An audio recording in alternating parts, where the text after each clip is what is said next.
and hopefully it's set up. It is set up. So here, not much to preview, unfortunately. So we've got Cody Rhodes and Kevin Owens engaging in a tense face-to-face. We got Bianca Belair, Chelsea Green, and Blair Davenport battling in a Women's United States title tournament triple threat. And then we've got Naomi and Bayley taking on Tiffany and Candice. One thing you need to be aware of with tonight's show is that it is going to be taped for next week. So that means that there will be spoilers that are out there after the show. You know how we deal with these spoilers. We don't engage with them. So you don't need to worry about those spoilers appearing in Unseen or being spoken about on stream. I mean, I can't control what's spoken about in the chat. But anything that's going to go down on next week's show, I'm not interested in it, right? You don't need to send it me or anything like that. It won't go in Unseen. We won't talk about it. I don't want to ruin it for myself or others. So that's kind of my stance when it comes to spoilers. So they are going to be out there. And you just need to be very, very careful. If something big goes down after SmackDown, there's a good chance it's on next week's show. So with that being, and can I just say, before we do quickly move on, I don't have a problem with them taping next week's show, because next week's show is the day after Thanksgiving, and I know that tape shows upset people. They upset me as well. But I think we can understand the day after Thanksgiving, that being a very difficult show for people to get to, because it might even mean having to travel on Thanksgiving Day itself. And that is definitely a day for family. That is definitely a day that people should be allowed to have off. In America, of course. We don't celebrate it here. But in America, that is like a big deal. It's a big holiday. And so that's a day that I think the wrestlers should be allowed to have.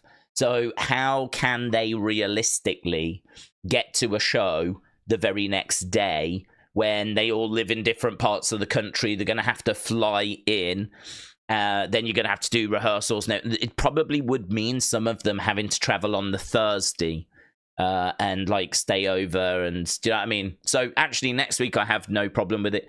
Last week's Raw that was taped, or this week's Raw on Monday, I have no idea why we did that. That I have a problem with. But next week's SmackDown, no issue with it whatsoever. I understand. So yeah, I'm actually live for Raw on Monday. So again, this just doesn't make a great deal of sense, but SmackDown does make sense. And we got a few more tape shows coming up before we move to Netflix. And honestly, I think at that point we will be back to normal, because I don't think Netflix are going to appreciate spoilers for the show being on social media. So I think we'll be back down to tape shows being at a minimum, right? So I think we're just going through a bit of a patch at the moment. But when we get to Netflix, it should be back to normal. So that's the tape show conversation. That's what's going down on SmackDown. And as I said, I hope everyone is well. We'll jump into the chat. Talking point-wise, not loads today, to be honest. Not loads today. We haven't been drowning in... We haven't been drowning in lots of news, but there's a few bits doing the rounds which we can touch on. Brony said, according to PW Insider, there will be some big announcements to the Roman Heyman story tonight. Let's go. I'm excited. I'm excited for tonight's show. I just saw James say, clarifying that tonight is live. It is live tonight, but then it will be taped for next week afterwards. I think we could get some big stuff tonight. I mean, we're well on the road to Survivor Series. I mean, they've got to reveal who the fifth person is. Like, if they don't do it this week, then they're going to do it, surely we'll know next week on SmackDown, and then that means it would be spoiled. Like, this is where I think Triple H needs to get, like, smarter. I mean, why not reveal the fifth person tonight? And then that means that when you're doing just the normal kind of, confrontation face-to-face all 10 guys in the ring at the same time, the 2 teams of 5. Just do that for next week, because that's not really a spoiler. It's just a confrontation that I'm sure is going to happen at like some point on the road to Survivor Series. The go home show would make sense, because next week's SmackDown is the go home show. So it would make sense to do that next week. So, you know, if I'm Triple H, I'm probably revealing tonight who that 5th person is, and then next week I'm just doing my 5-on-5 promo confrontation. But if you're a bad booker, right, you might actually book it so that you reveal the 5th person next week, which then means that there's going to be spoilers for that, which then means that that reveal will be ruined for a lot of people. And this is where I think Triple H can get a little bit smarter. For example, did we need Rhea Ripley to come back on Monday? Could we not have waited for her to return this Monday? Because it got ruined on Monday. It was leaked, it was spoiled. But actually, this Monday is a live show. So you could have done it this Monday. So, you know, tape shows sometimes are going to be unavoidable, like around Christmas or something. But it's just about being smart what you put on them. It's just about being smart how you reveal the surprise. Why couldn't the Rhea surprise have been done backstage? I mean, I know you would want it in front of a live crowd, but it would have eliminated the spoiler, because you wouldn't have shown the live crowd that moment. So it would have eliminated the spoiler. Like, it's the spoilers that just really upset people and really frustrate people. And I just think that there is a way of being smarter around that. So hopefully some lessons learned. Hopefully, like, you know, we can have a look at this and structure it a little bit better. But it will be interesting if there are, like, big spoilers for next week's show. It'll be disappointing if there are. But listen, as I said earlier, we've just got to weather this storm, because when we get to Netflix, or the UK gets over to Netflix, I don't think we're going to have those problems for Raw. Netflix worldwide for everyone, of course, for Raw. But we get SmackDown going over there, but it ain't going to massively help, because you're still going to have SmackDown on the USA Network. So this is where it all gets a little bit confusing. But yeah, we'll get through this. We'll get through this together. Kapata, shout out to you, my friends. Appreciate the support. Let's have a look, see where we are. There we are. Lovely. Kapata, appreciate it. Wrestle with Andy, hello. Days, did you see that the network ID officially closes down on January? Leave the memories alone. I did. I kind of felt like that was old news, was it not? I sort of felt like we knew that that was closing down. I mean, I suppose we didn't know the exact date that it was closing. Like, is it January 1st? Is it January 2nd? Is it January 3rd? Is it January 4th? I suppose we didn't know the exact date, but we knew it was around that time, because we knew that everything was going to Netflix, and we knew that Netflix was starting early January, right? So I suppose it's just confirmation of the date, but I wasn't surprised by this news. The thing that worries me about the network closing down in the UK is I'm worried we're going to lose stuff. I'm worried that, like, the primetime wrestling episodes and the superstar episodes, not that we've got many, but any of those, I think all the pay-per-views will be fine. WrestleMania, SummerSlam, you know, why would you ever not have those? So I think all of that's fine. But looking back at some of that other content, you know, to be honest, I don't care if they get rid of the playlists. I'm really bothered by the playlists. I never watch them. But, you know, actually losing shows. I mean, I can't imagine they would get rid of old Raws and stuff like that. I mean, I don't know. Main event going to move over? Not that I'm bothered, but, you know, what are we going to lose? It said selected programming, and it's like, what does that mean? Why can't you just put everything up? Why can't you just put everything that you've got up? Like, I still don't feel like even what we've got on the network now is remotely close to everything. It's nowhere near close to everything. There's so many episodes of primetime wrestling and superstars that are just not on the network. And now we're staring down the barrel of losing what we've actually got. So I am a bit worried about that. So I would say if there's any kind of key episodes, anything that you've always wanted to watch, you've probably got about a month. I've started actually jotting a bit of a list down of things that I want to record, right? Because I'm worried that I'm not going to be able to watch them. I think the Wrestling Classic, the big events, should be fine. They should be fine. They're technically pay-per-views, but I don't know. They're not WrestleMania. They're not SummerSlam, blah, blah, blah. I'll tell you what, I'm worried about those ones. The March to WrestleManias. Those were like the kind of special shows that they did as we were getting closer to WrestleMania 9, WrestleMania 10. They might not make it. So I've got like March to WrestleMania 9, March to WrestleMania 10, Wrestling Classic, the big events, one night only. I think all the in your houses will be fine. But these are shows that I'm looking at. Certain episodes of Prime Time, I probably need to go and just make sure I've got a recording of.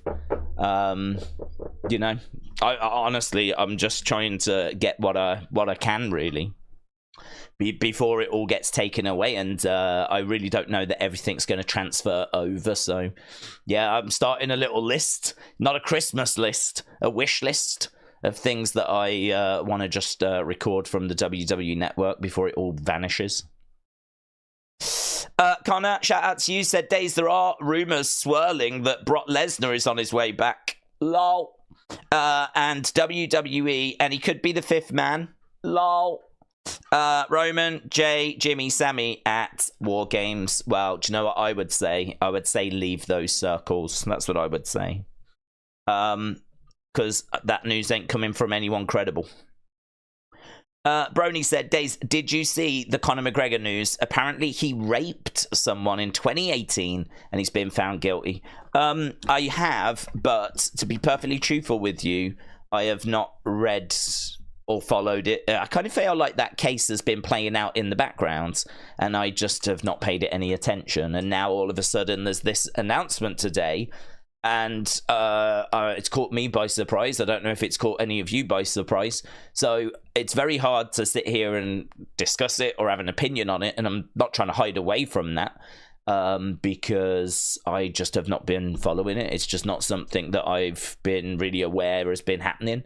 I think I saw the other day for the first time that there was a result that was going to come in with this case for saying something about judges, about how, like, you know, he'd paid them off. And Eddie Hearn was like, I'm suing him. And I was like, yes, you sue him. You go sue Jake. But then it all went really, really quiet. But recently we've heard it is still going ahead. And he is suing him for like 100 million. So it's funny how these cases kind of go a bit quiet as they just, you know... Oh, the Vince stuff's gone very quiet, hasn't it?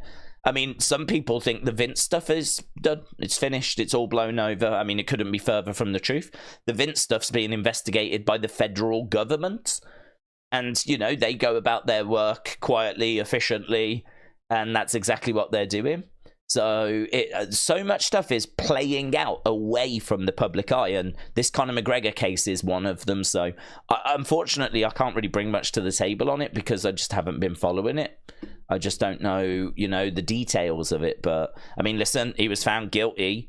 It was a civil case, so I don't think that means that he's going to prison. I think that means like fines. I think that means that he can be fined. But I mean, this is a horrific blow to his reputation. But again, I don't know what his supporters are saying. Are they saying that he was set up? I don't know. I don't know where the conversation is. So something that I'll have to have a look into now that he's been found guilty. Because I was surprised at that. Are you getting rowdy? If not, what's up? The truth will set you free. Days, this is why I love the Vault. I love the variety that the Vault has. I love the Golden Era, the Attitude Era, and WCW, said Nathan. Yeah, so, Nathan, shout out to you. I love WWE Vault as well. And on that subject, we are doing a watch-along this weekend for Survivor Series 1990. And what's great about it is that we're not just going to do it out the blue. I'm not just going to sit down and go, hey guys, look, we're going to do this now. We're doing it because WWE Vault are actually doing a presentation of it. They're actually going to air it live, right, on their channel, on their YouTube channel. So you don't even need the network or Peacock to watch this. If you don't have Peacock, it's not a problem, right? You can just go to the WWE Vault channel and they are going to show Survivor Series 1990, the debut of The Undertaker, kind of.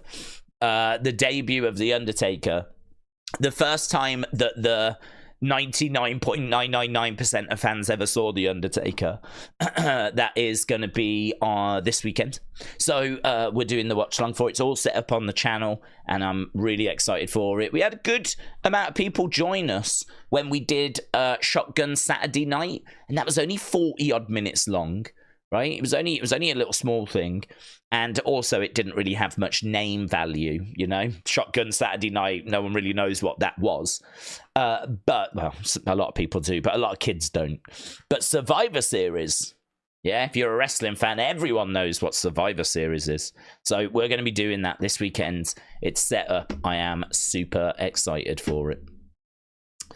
Right, now we've got breaking news. I have found out that the fifth man is going to be Edward, says Kelly.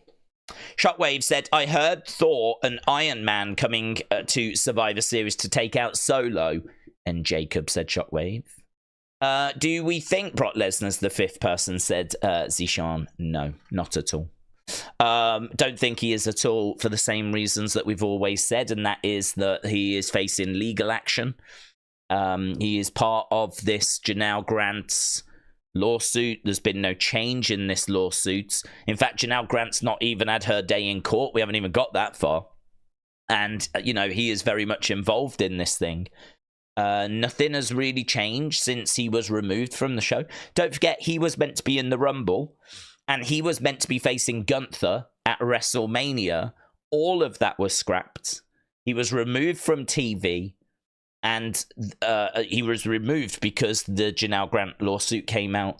And since that point, unfortunately, the legal world does not move very quickly. We have not made a great deal of progress. It's very hard to see Brock coming back when there's been very little to no progress made in this lawsuit. So, yeah, I mean, I've said on Unseen, WWE are really working hard to distance themselves from Vince. The message has been very clear. This is a new era. This is a new WWE. This is a new dawn. You know, this is, I think, didn't they go big on that message at WrestleMania? This is the start of our new era. And like they were calling it the Paul Levesque era, the Renaissance era. You know, every time you speak to someone in TKO about Vince, they tell you he's not part of our board now. He never comes round the office. We never see him. I think even the fans have accepted that he's not backstage at the shows. You know, I've no doubt that he has, you know, talks to Triple H and they, you know, talk about stuff once in a while. But even that, you know, how much influence does Vince have now? You know, if he says something, Triple H might take the advice, but he doesn't have to. If Triple H really feels like, no, this is the way we need to go, then Triple H can do it. There's literally nothing Vince can do. So Vince is out, he's gone, and, you know, WWE have made it very clear that is the past, and we're in a brand new future now, an exciting new world. And Brock Lesnar currently does not fit into that exciting new world. Currently, he is bogged down by allegations from the past. It doesn't make any sense for him to come back and for WWE to generate all of that bad PR just before going to Netflix as well. Just before they go to Netflix. How does that make any sense? How would that make any sense? I've thought, actually, about anyone that is adamant that Brock's going to be the fifth man. I've thought about, why don't I bet them? Rather than just saying it, why don't I say, okay, I'll put 50 quid down. 50 quid says he isn't. I could make money, man. I could actually make money from this. Rather than having to repeat myself again and again and again with logic, why don't instead I change tact find people that think that Brock is going to be the fifth man and start making money from it. You could do that as well. Yeah. Start betting them. Start going, I tell you what, 50 quid says he won't be. And then, like, but the thing is, the people won't pay. But, yeah, it could be a whole new way of making money, right? Whole new way of making money. I would definitely be up with, with predictions and stuff. I would have lost on Edge going to AEW. I would have lost on CM Punk coming back. But outside of that, I would definitely be up money. So it might be a way forward for me to start, rather than just repeating myself and like talking about it again and again and just going, you think Brock's coming back? That's no problem. Bet you 50 quid he don't. And then make some money from it. I thought about that the other day. If I don't do it, you can do it. It's a way of dealing with this situation. What if The Rock is the fifth man and then he turns on Roman and said, wrestle with Andy? Well, that would be bonkers, wouldn't it? That would be bonkers. I saw an explanation, right? I'm going to tell you, I don't like the fifth man thing. I would have kept it 4-on-4, yeah? I would have kept it 4-on-4. I wouldn't have had the fifth guys. I know that Big Bronson Reed is exciting, and I don't think he looks out of place, but he's not family, and this is about family, and I would have kept it family. And I know people will say, but Sami's not family, but we've just gone through a massive story about how Sami is family and all this kind of stuff, right? So for me, I would have kept it 4-on-4, but we've gone 5-on-5. We've added Big Bronson Reed in. He looks the part. He's having a great year. His feud with Braun's been amazing. I've enjoyed his feud with Seth as well. And so I think the fifth person on the other side will turn out to be Seth. Seth is my prediction, right? The reason why Seth's my prediction is because they're heavily teasing it, but also there's a lot of history there. The Shields, him and Roman, trying to overcome that, But someone said, what if Seth teams up with Roman and at the end of Survivor Series, The Rock comes back and he stands in the entranceway and he makes it clear that he is now upset with Roman? Because don't forget, The Rock came back when Roman was teaming with Cody. Now he's about to come back when Roman is teaming with Seth. Who were the two people that Rock and Roman were facing at WrestleMania? It was Cody and Seth. So it sort of gives logic as to why The Rock would be upset with Roman. Not only has he been a major factor with drama within the family by not just accepting Solo as the tribal chief, right? After he goofed at WrestleMania, after he dropped the ball, didn't get the job done at WrestleMania, he's then caused drama in the family by not accepting Solo as the new tribal chief. But then in the process, he's gone and teamed with their sworn enemies, the people they were battling at WrestleMania 40. Rock comes back and he's in the ring with Cody. Rock comes back again, he's in the ring with Seth. The two people they faced at WrestleMania. It does sort of logically make sense when you put all of those pieces together as to how this could then play into storyline further down the road, right? And how this could then play into, Rock and Seth confronting and giving more reason as to why Rock would be upset with Roman. So on, so on, so on. So I didn't mind that. Again, I have to stress my preference would have been to have kept it 4-on-4.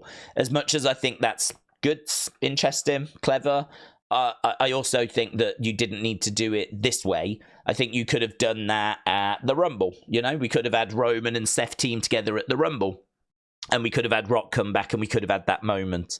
So, or you could have done it on a Saturday night's main event. Or you could have done it on the debut episode of Raw. Right? It didn't have to be Survivor Series. So I don't mind it if that's kind of how it's going to play. But I will always say that we didn't need to do it. We could have kept it 4-on-4. we could have done this a little further down the road, be it Saturday night's main event, be it the first Raw. There's also a Saturday night's main event in January, so we could have done it there. But whatever, we'll see. That's part of the logic as to why Seth could be revealed to be this fifth man. Connor said, Days 6 matches to be added to Survivor Series. Wyatt 6 versus Miz and Final Testament. LA Knight versus Nakamura. JD and Finn versus War Raiders. Bron Breakker versus Sheamus versus Ludwig. Gable versus Ray. Cody versus Kevin Owens. I'm actually doing my predictions for Survivor Series tomorrow. I don't know where we are currently with the actual cards. We can have a look at it right now. So far, we've only got 3 matches, which is a little disappointing because I really did want to get my predictions done. It's a shame they leave this so late, adding these matches, because obviously it makes predicting really difficult if you ain't got matches to actually predict. You're having to predict what the matches might be, then predict who's going to win the matches you've predicted. At the moment, we've got 3 matches, and that's all we're playing with. So we've got Roman, Usos, Sami, and to be announced, taking on the Bloodline plus Bronson Reeds. Gunther is taking on Damian Priest. We got Rhea Ripley, Bianca, Jade, Naomi, and Io against the Judgment Day. It is worth mentioning that CM Punk is expected to be at Survivor Series, and we have not got long. So Punk is an option to join up with this team thanks to the Wise Man, right? So Seth's my favorite. If it's not going to be Seth, I do think there's an option for it being Braun, because Braun's got a history with Bronson. And he came back and did a dark match the other day. I think there's a way forward for it being CM Punk with Paul Heyman, right? Heyman coming out and then announcing Punk. And so Punk could fill that spot.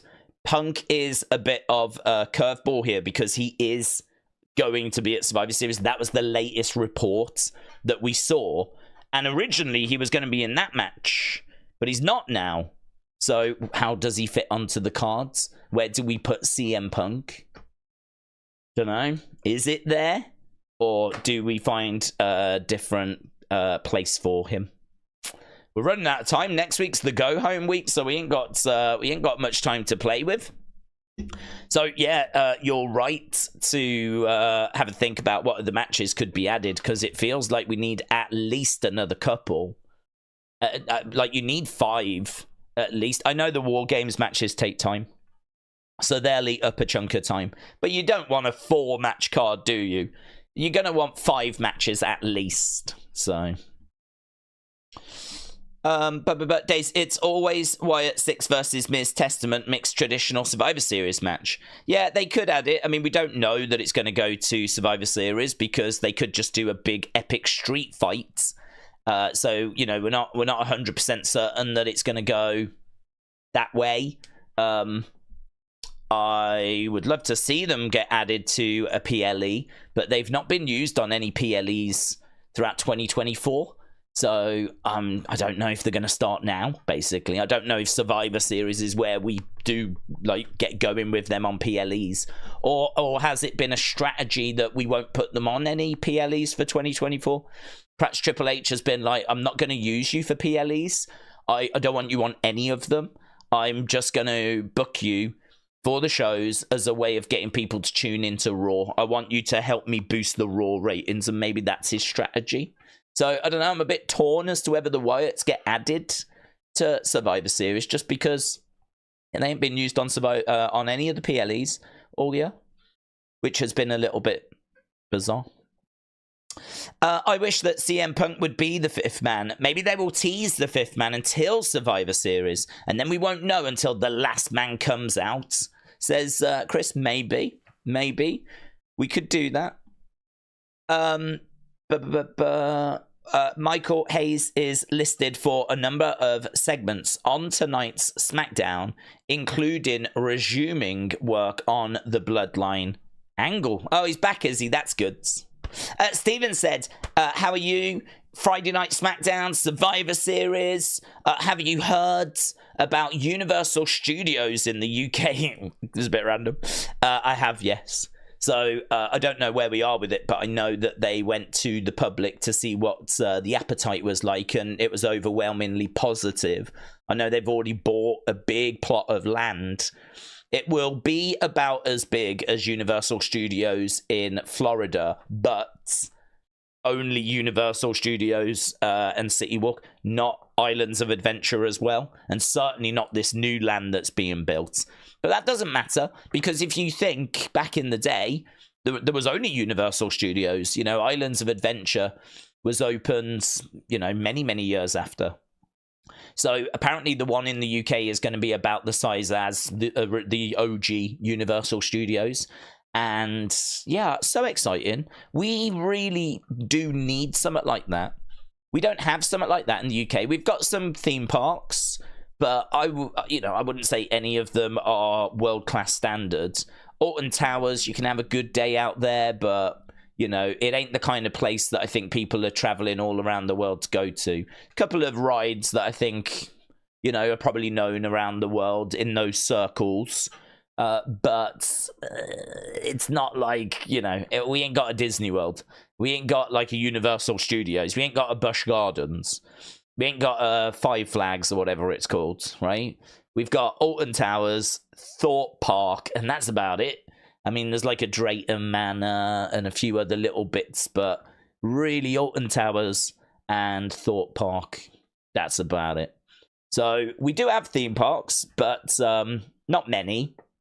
And the ones we've got are passable. They're fine. You can have a good day out at Alton Towers, right? But it ain't the same as going to flipping Disney or... so a Universal Studios in the UK...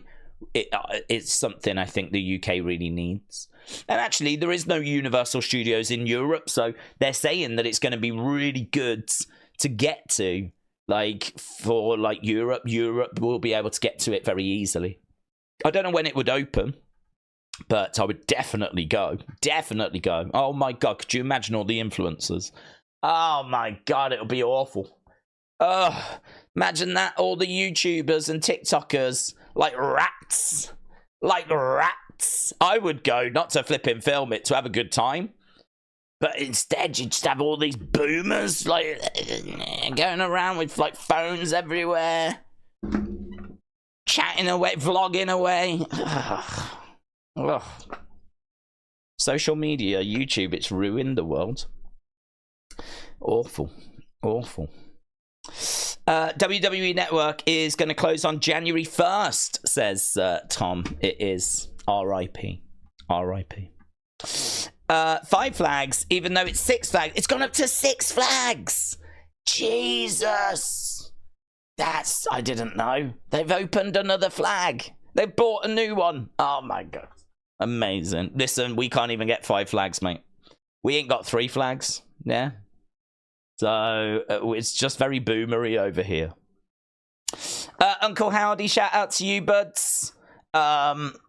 After 5 years, this is the absolute lowest that we and many others have felt. Okay.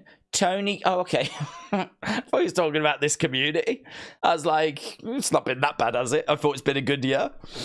I thought Uncle Howdy was having a go there. Like, listen, I've been a fan of this channel for 5 years. This is the lowest we've ever been. But he's not saying that. He's saying days. This is the lowest that we and many others have felt. Tony Khan has driven fans away numbers from AEW. How can we make a change? I mean, that line just makes me think Michael Jackson. Gonna make a change for once in my life. Yep. Whoop. Gonna feel real good. Gonna make a difference. Gonna make it right. Someone just needs to sing that to Tony Khan, and he might just get it. He might be like, yeah, I do need to make a change. And then start singing Man in the Mirror. But what's wrong? What's wrong with AEW? Starting with the man in the mirror. Oh yeah. Yeah, I'm bored of this conversation. Honestly, we've had it so many times, bud. We've had it so many times. I mean, I used to watch AEW. I watched it from 2019 to the end of 2023, and I thought 2023 was an atrocious year. I hated the MJF Adam Cole relationship. I thought the Devil storyline it had a bit of intrigue. It is undeniable that people were speculating who it was going to be, right? But then when it was revealed to be Adam Cole, I think people were just underwhelmed, and it was just like, it's just, and like, I'm done. I'm out.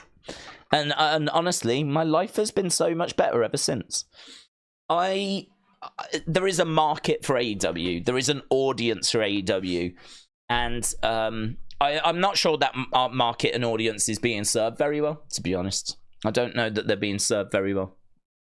Part of the problem is that I don't think AEW knows what it wants to be. I don't think it quite knows its own identity.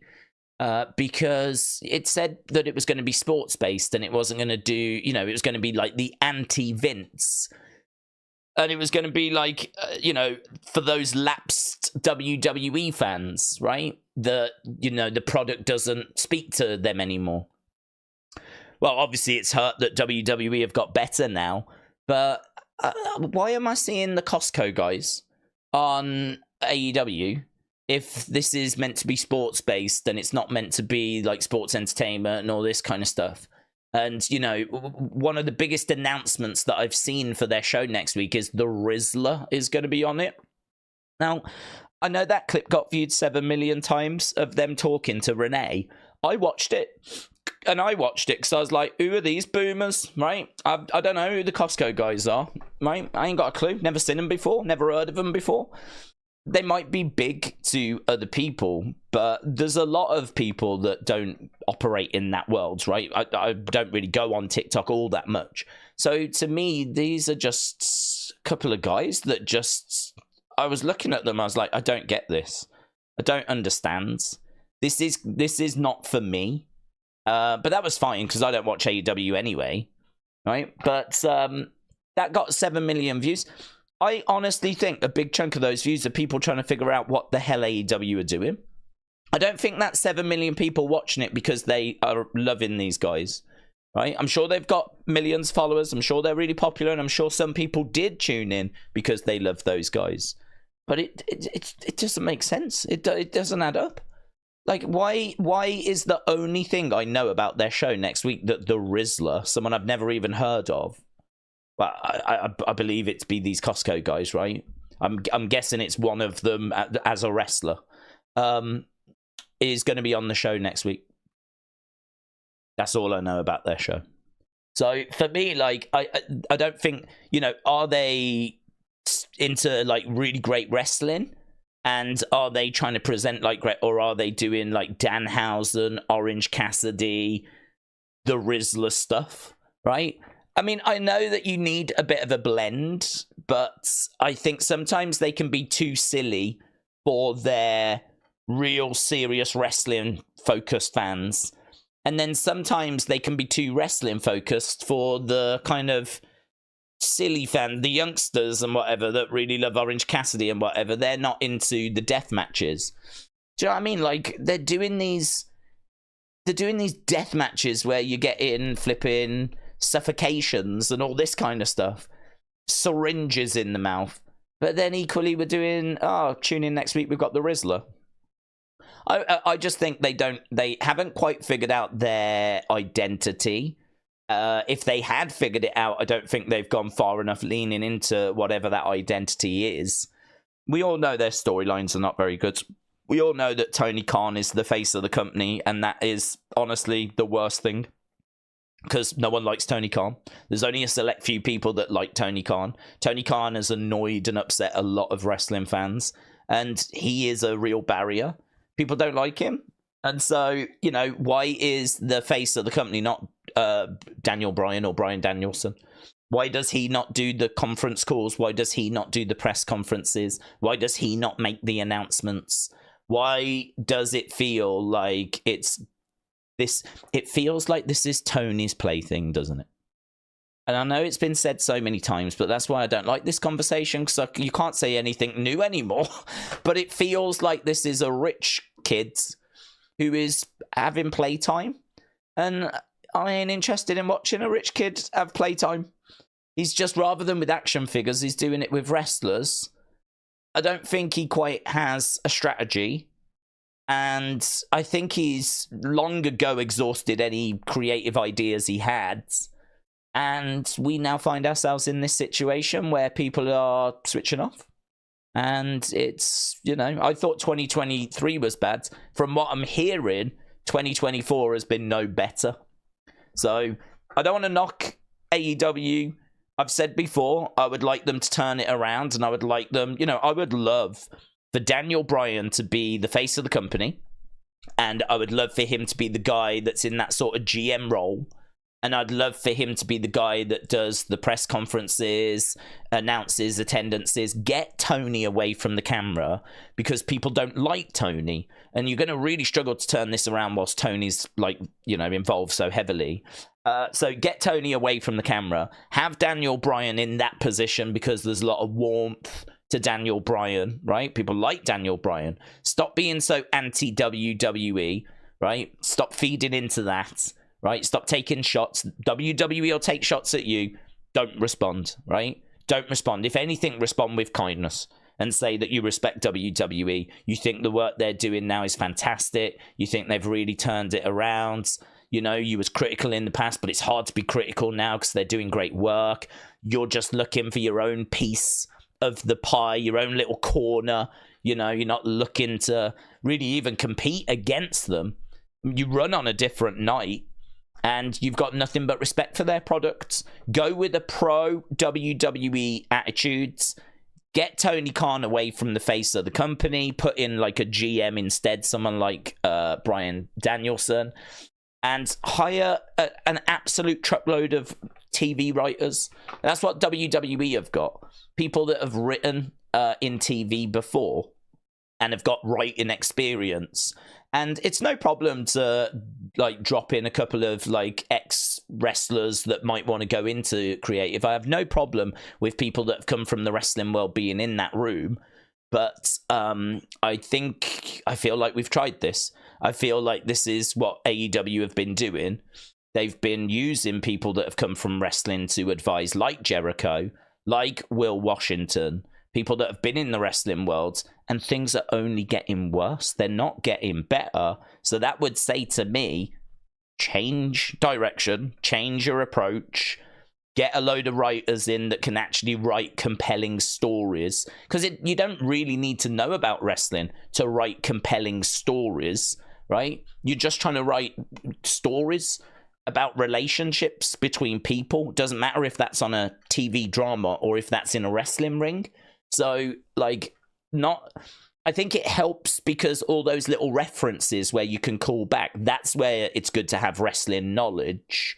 But the core stories, the bulk of the work, can be done by people from outside the industry. That's what WWE have done. And so I would not be against that. I, as I said, would not be against having a couple of people in there that also know what they're on about to give a nice mixture, a nice blend in that creative room, right? Of people that can write the stories and then people that can maybe put the finishing touches and make those smart little callbacks and whatever. Have a nice blend in that creative room. And I think that's a good starting point, to be honest. I think if you was able to put just those bits in place, get an identity, get a new face of the company, overhaul your creative departments. I mean, they're not small things, but I don't think there are small fixes for where AEW find themselves at the moment. There's a lot of bad will as well. This is why they've really got to change their messages, you know? They probably need someone that works in PR and marketing. Whoever's like just run the Trump campaign, do you know what I mean? Like someone that's really good at getting big, bold messages out there. They need someone like that as well to get like big, bold messages out to the world, but make them positive, not shots at WWE, make them positive, and then whatever your message is, get behind that message. It's no good coming out saying you're going to do sports-based entertainment and then doing the exact opposite, because you just make yourself look stupid. There's no point coming out saying that you're not going to copyright strike people for using your footage, and then you go and copyright people for using your footage, because that just makes you look stupid. And they've done both of those things, and they look stupid as a result. So yeah, I said I wasn't going to go into it, but it's hard when you start, to be honest, because we've had this conversation so many times. And, you know, it's just... I think there's obviously other stuff that would fall into place afterwards. But for me, those would be the pillars, if you will.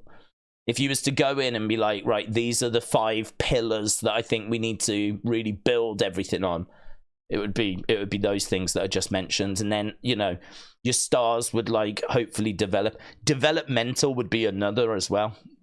Where's your developmental system? How are you training up people? Where does Anna Jay go to learn how to wrestle and become a better wrestler? You know, I've been quite hard on her, and I still haven't seen her wrestle. I'm sure she's got better.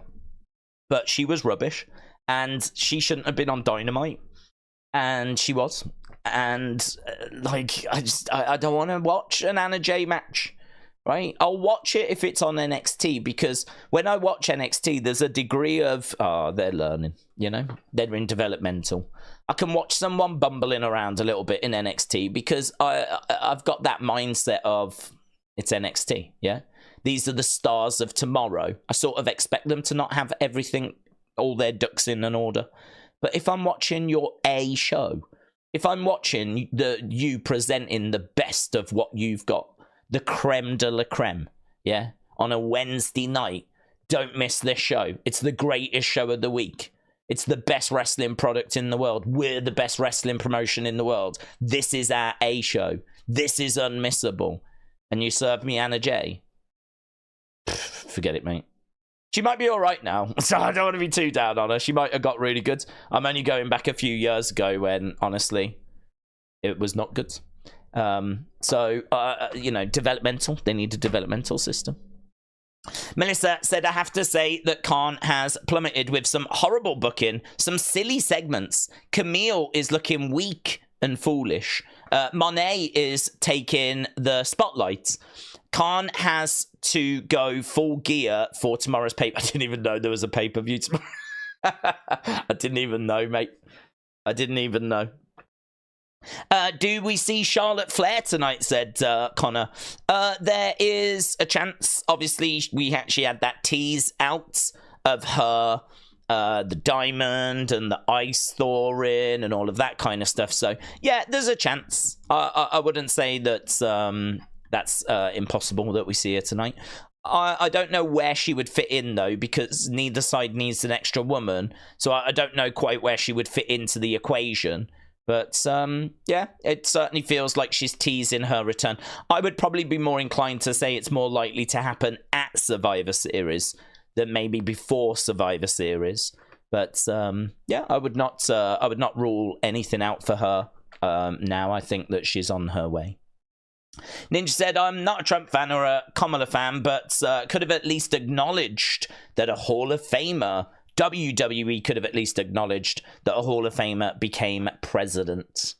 That's a really interesting one, actually. I don't know on that, because it's political, isn't it? So they do try to stay away from politics in this kind of modern age. So, yeah, I don't know. That's a really interesting one. Should they have? That's a really interesting one. I don't know the answer to that. I sort of agree he has got a good connection with WWE. You know, he put on WrestleMania 4, WrestleMania 5, Battle of the Billionaires, of course, against Vince.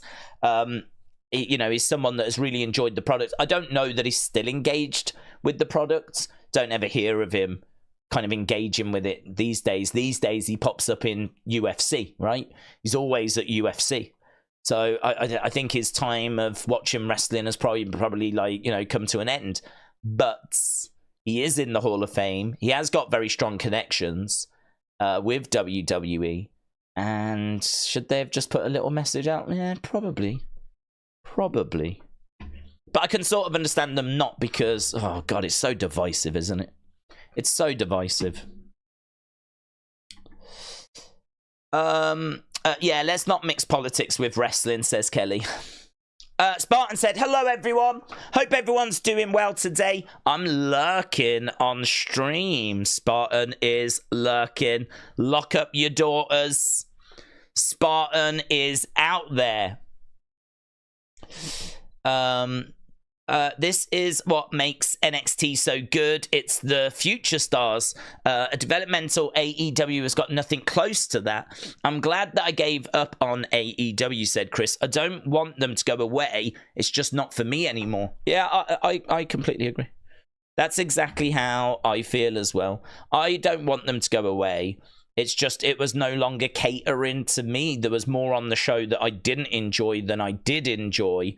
And, it was very easy. I mean, it was one of those where I don't want to do a stream and I'm having to think like, oh God, try and get through this without being like really moany and down. And, I was finding myself like mentally having to tell myself that before I went live. I mean, I don't have to do that with any WWE shows.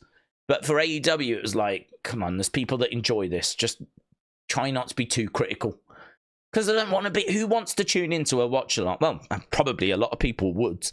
But I'm not interested in hate watching. I'm not interested in it.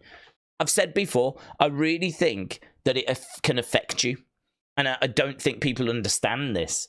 I really think that if you use your time watching stuff that you hate just to criticize it, and you get a bit of joy out of doing that... I don't think that's a healthy way to live life. I think you should ideally be watching things that you really enjoy and then, share your excitement with people that enjoy it as well, rather than watching something you hate and then be around negativity. You're around negativity. You're around people that are being negative about a product. And, why not spend your time watching something you do enjoy and surround yourself with positivity and people that are positive about a product? I really do think that rubs off on people, even if it's only subconsciously. I don't think that is like good or healthy. You can do it a few times, but there are people that live for this.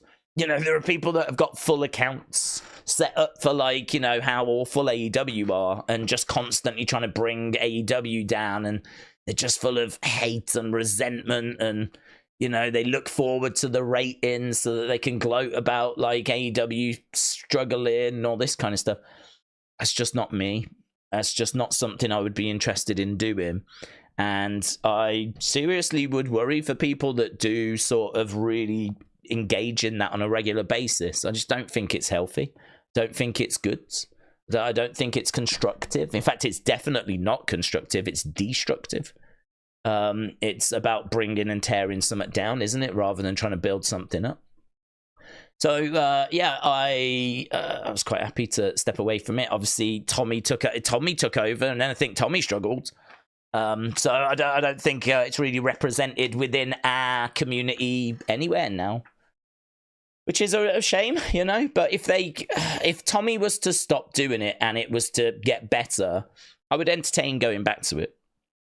But, I can't see... I don't know if when it gets better, and I don't know if Tommy will ever stop, like, nah, I'm done with it. If it gets better, I think Tommy would go back to it, and he can have it. I can't get away from AEW, not even in a WWE stream, said American Nightmare. I know. It is one that people do enjoy talking about. It is, which I don't mind. I've said before, I think we're very fortunate that we live at this time, because we are living at a time where we get to watch someone trying to start a company from scratch, and we get to see what works, what doesn't work, and we get to like analyze it and talk about it. It's the same question all the time. Like, how do they turn it around? How do they turn it around? And we've obviously covered it so many times now. I think it has kind of played out, but yeah, I'm sure we'll touch on it again. But hopefully they can find a way forward before we have to worry about having the conversation again. Patrick Smith, hello everyone. Patrick, shout out to you, my friends. Appreciate the support. Matty Boom, let's go, said, let's say the Wyatt 6 attack Final Testament this week. Do we think there's any way they can put that match on Survivor Series? I still miss that mask, by the way. Matty Boom, shout out to you, my friend. Let's say the Wyatt 6 attack Final Testament. Do we think there's any way they can put the match on at Survivor Series? Yeah. Yeah, they can put the match on at Survivor Series. No problem doing that. The only thing I would say is, obviously, we are running out of time, but Monday's show is live. We've only got 3 matches that have been announced. So, yeah, there's no reason as to why we can't get that match added on Monday. We are very much running out of time, though. So, I mean, it's kind of like Monday or broke, really. But, yeah, we can get it on. That's not a problem. We can get it on. So Matty, shout out to you, my friends. And Matt Carney, shout out to you, dudes. Matt said, as we have seen, wrestling evolves quite regularly, making changes, shedding old skin for new. In your opinion, what might the next big shift be? It's thought-provoking, isn't it? What might the next big shift in wrestling be? Well, I'm trying to think about the kids that are coming through and the kind of styles that we're seeing that are emerging. I mean, I don't think that there's gonna be a massive shift anytime soon.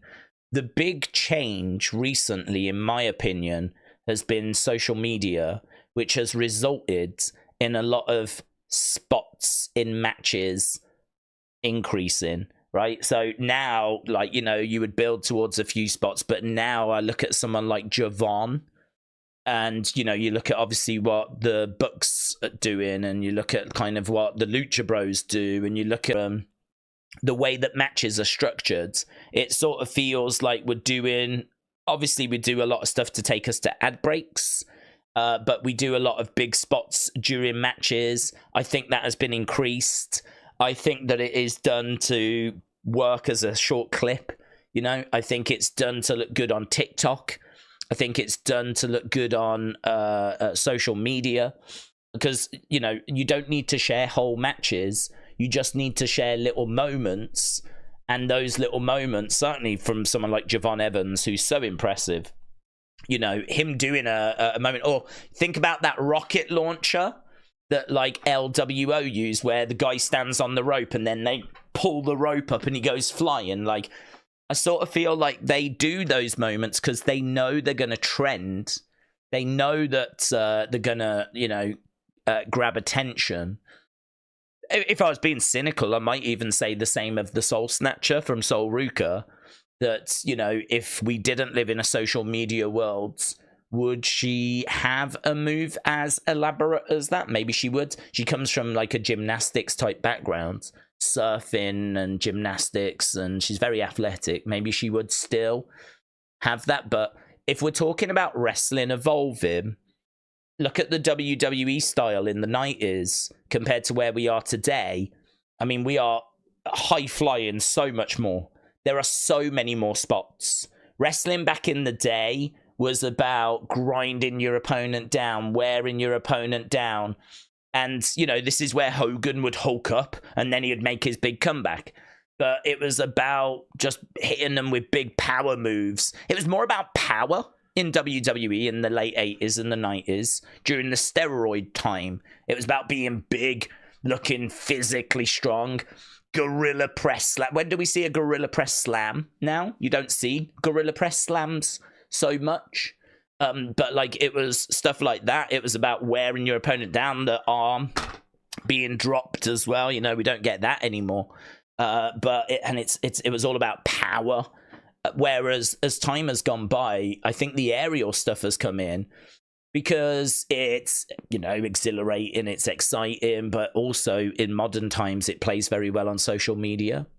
So it's hard to say where that next transition is going to come from, because I don't see us moving away from the exhilarating, exciting, high-flying stuff at the moment. But I do think that people will ultimately get tired of it because everything is cyclical.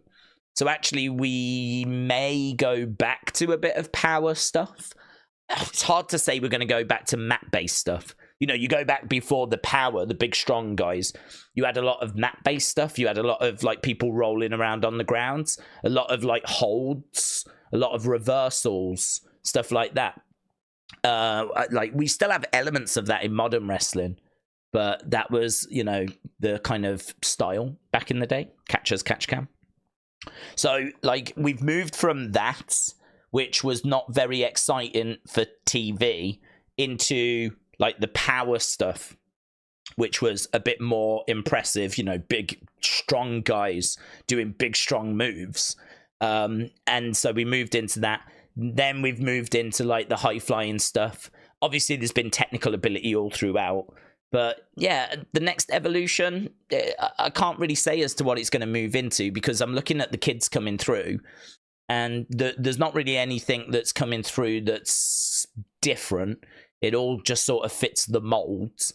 And I think that's really where we are right now. We're still very much in a social media world. And so I think we do want those little spots, those little clips that are going to play well on social media. The next evolution, though, I think people will get tired of it.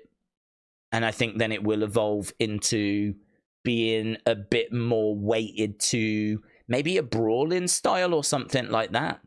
You know, I think it's cyclical. It won't stay like this forever. Just like in the 50s when you didn't have much aerial stuff at all and it was a lot of mat-based stuff.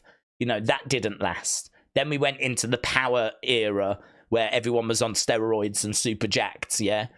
That didn't last. Now I'd say we're doing a lot of like high-flying stuff. And I don't think this will last. You know, the Attitude Era, we went through that kind of period for wrestling. In the late 90s, that didn't last because, you know, there was a reason for it, because you were alienating yourself from certain sponsors and certain advertisers, and you was alienating yourself from kids because kids couldn't really tune into the program. So, you know, you was cutting off a large part of your audience. So that didn't last.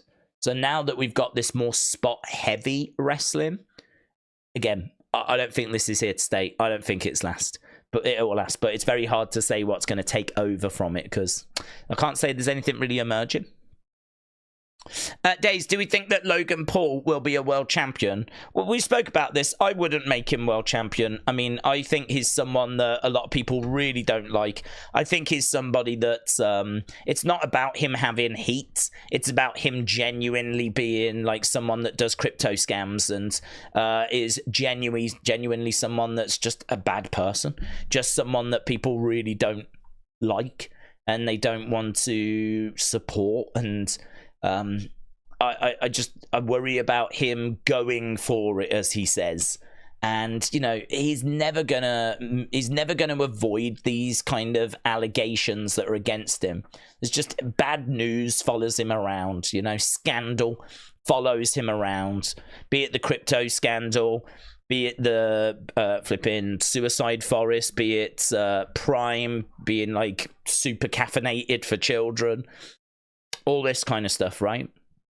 At the end of the day, he's a young man that's trying to make money, and I don't think that he...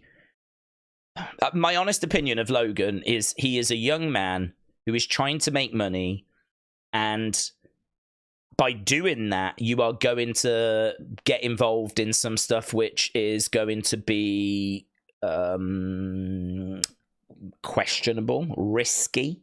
Yeah, I mean, crypto is risky. We all know that, yeah? It's very volatile, that market. So it's not a market that you can really mess around in. You need to be an adult.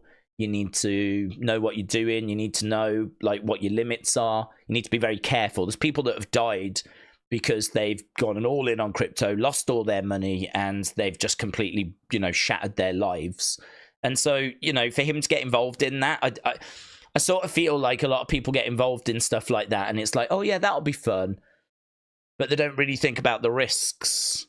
And, you know, he's going to have a manager. He's going to have advisors. They're going to have advised him to have got involved in it. I don't think he went into it going, oh, this is going to be a great way of scamming people. I don't believe that. I don't believe he was like, yeah, well, what we'll do is we'll tell him this and then we'll do. I don't believe he's done that. But I do think that he's got involved in something that's highly volatile. I think he's got involved in something which is known to be, you know, you've got to be really careful with it. And it's blown up in his face. I mean, it's absolutely blown up in his face. He's got involved in something highly explosive, highly volatile, highly problematic, right? But has got big reward to it. And it's blown up in his face. And I think that, you know, in retrospect, he probably wishes he'd never got involved in that. In retrospect, I'm sure he's like, I wish that was never something that I entertained. So I've got to say, I think he's had some really bad advice. I mean, listen, the payoff could have been huge for him had it have come off goods. So, you know, there's always an element of risk there. But listen, he took that risk. It didn't go his way. It's blown up in his face. And now, you know, everyone's saying that he scammed a load of people out of a load of money. It's just, but he's always going to be involved in those things because he's always going to have those opportunities presented to him. For me, he is someone that is outside of the wrestling bubble that once in a while comes in. You know, I feel like WWE have got a bit more control over their wrestlers than they do over Logan Paul. Logan Paul is the maverick, yeah? He's the disruptor, all this kind of nonsense. He is someone that is going to have more opportunity than the average wrestler and is, you know, willing to take risk because he's been doing that his life. And so I just don't think that's the kind of person you want to put the WWE or World Heavyweight Championship on, right? I just don't think that's the kind of person you want to do that with when you are a PG product, right? And so for me, I really wouldn't. I mean, I don't know what the goal would be for him because he's achieved a lot. I mean, him having a match at WrestleMania, he's done it. Him winning a title in WWE, he's done it. He's been United States champion, you know? So really, the only thing that he can achieve, I mean, I don't know that he would care about, say, winning the Rumble or something like that. I'm sure he would like to. But listen, they're all about the ultimate prize. You know, Jake's in boxing, he wants to be world champion. Logan's in wrestling, he wants to be world champion. He will have said to Triple H, I think what's happened is he's gone to Triple H and he said, I want to be world champ. Triple H has gone, I can't do it really because you're only part-time and it's not really fair to those that are here all the time. And I think that's a really great way of Triple H going, oh, my hands are tied. Oh, if only you were full-time, but oh well. And now Logan is going, okay, well, how about I go full-time next year, 2025? And Triple H is probably like, well, that would certainly help your cause, but but John Cena's coming back, so I don't know how they're going to keep him away from the title. I would hope that's the strategy rather than, because he doesn't help views. He might help social media views, but if you actually look at the ratings of the shows that he's on, we never see an increase for his segments. Never see an increase for, like, oh, it's a Logan segment. Boom, here comes the Low Gang. Yeah? Here comes the Maverick Kids, or whatever they're known as.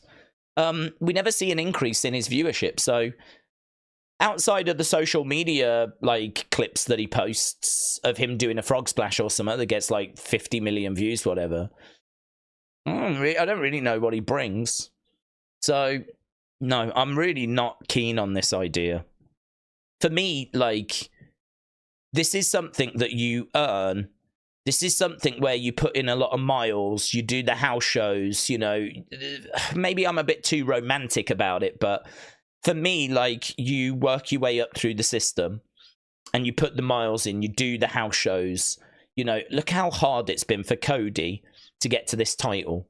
You know, Cody's knocking on 40 and, you know, he had to go, and he was Dusty Rhodes' son, and he had to go through being Stardust, and then he had to leave, and he had to recreate himself, you know, reinvent himself, and then come back, and then have a setback at WrestleMania 39. and then eventually finish the story at WrestleMania 40. Now, okay, it doesn't have to be quite that hard all the time, but for me to go from like that being Cody's story to now look at Logan's story. Logan's story would be that he came in, had a few matches, couple of matches a year, 3-4 matches a year, and now he's going to have one full year, and we're going to put the world title on him, the WWE title on him. And that's, I mean, really, we're doing it because of his social media following, aren't we? We're not doing it because he's done the miles. We're not doing it because he's paid his dues. It's because of the number of followers that he's got. And I think anyone being rewarded for the number of followers that they've got always makes me feel sick. I think it's horrific. I hate it. It's what I hate about the modern world. I really hate it. It's not about being skilled. It's not about being the right person. It's about how many followers have you got? What's your engagement? How many likes did you get? How many views did you get on your clips? That's how the world works. And it's just broken in my mind. It's just broken. Now you can have flipping, people like Jake Paul getting opportunities to fight for world titles. Better BF has come out and said, I'll give Jake Paul a title match. Because Better BF's looking at the money he can make.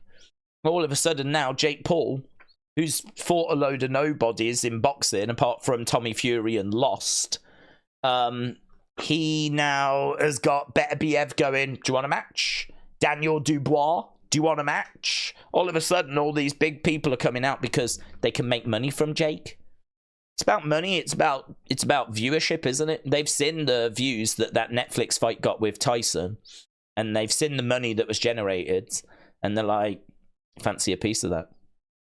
Is Jake good enough to fight for a world title right now? Of course he isn't.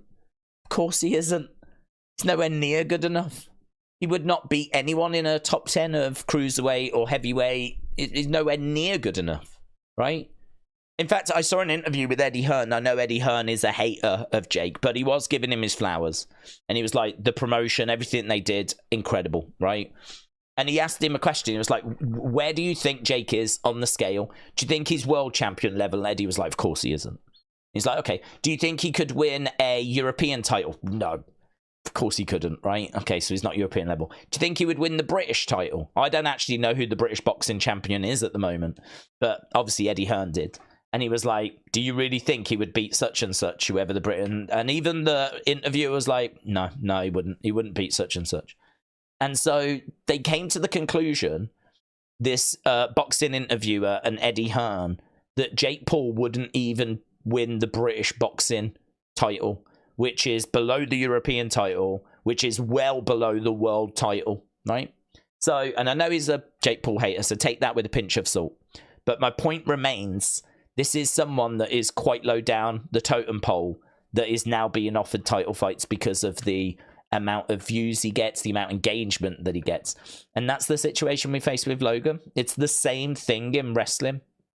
He hasn't done the house shows. He hasn't done the miles. He hasn't suffered the heartbreak and the setbacks, right? He hasn't been full-time. And in his world, he's thinking, I'm going to go for it. I'm going to do a year or two of it. And after that, deserves to be champion after doing like a year or two. So I don't know. I hate it. I really hate it. I hope that they don't put the world title on him. I don't think he'll ever avoid controversy. I don't think he'll ever escape that, because I think he gets bad advice and he gets too many opportunities, and he's young and he's still foolish. We're all foolish, but you're even more foolish when you're younger. And so I just think putting a and plus also the belt that Bruno had, the belt that Macho Man had, Hogan had, I know Hogan's not got a great name now, but even so, he's still one of the biggest names in the history of wrestling. The belt that Ric Flair had, Stone Cold had, The Rock had, Triple H had. Really want to put Logan Paul's name on that list next to those greats when he couldn't even lace up their boots. It's horrifying, isn't it, where the world is moving to. You know, we're talking about the shift in wrestling, what the next evolution is. This has been a negative evolution in my mind. This has not been a good evolution.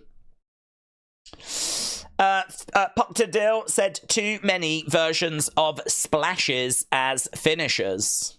I don't disagree. I think there's a lot of kind of splashes and big high profile moves. Again, I think they play well on social media. Back in the day, you know, you used to have the Superfly doing splashes and whatever, and it used to be like a real, oh my god, I can't wait to see this guy. There was a lot of actually protecting of moves back in the day. So it would be like if someone did a certain move, no one else could do it. That seems to have gone out the window to a degree. You know, no one else was allowed to do the Tombstone Pole Driver, for example. Only Undertaker was able to do that.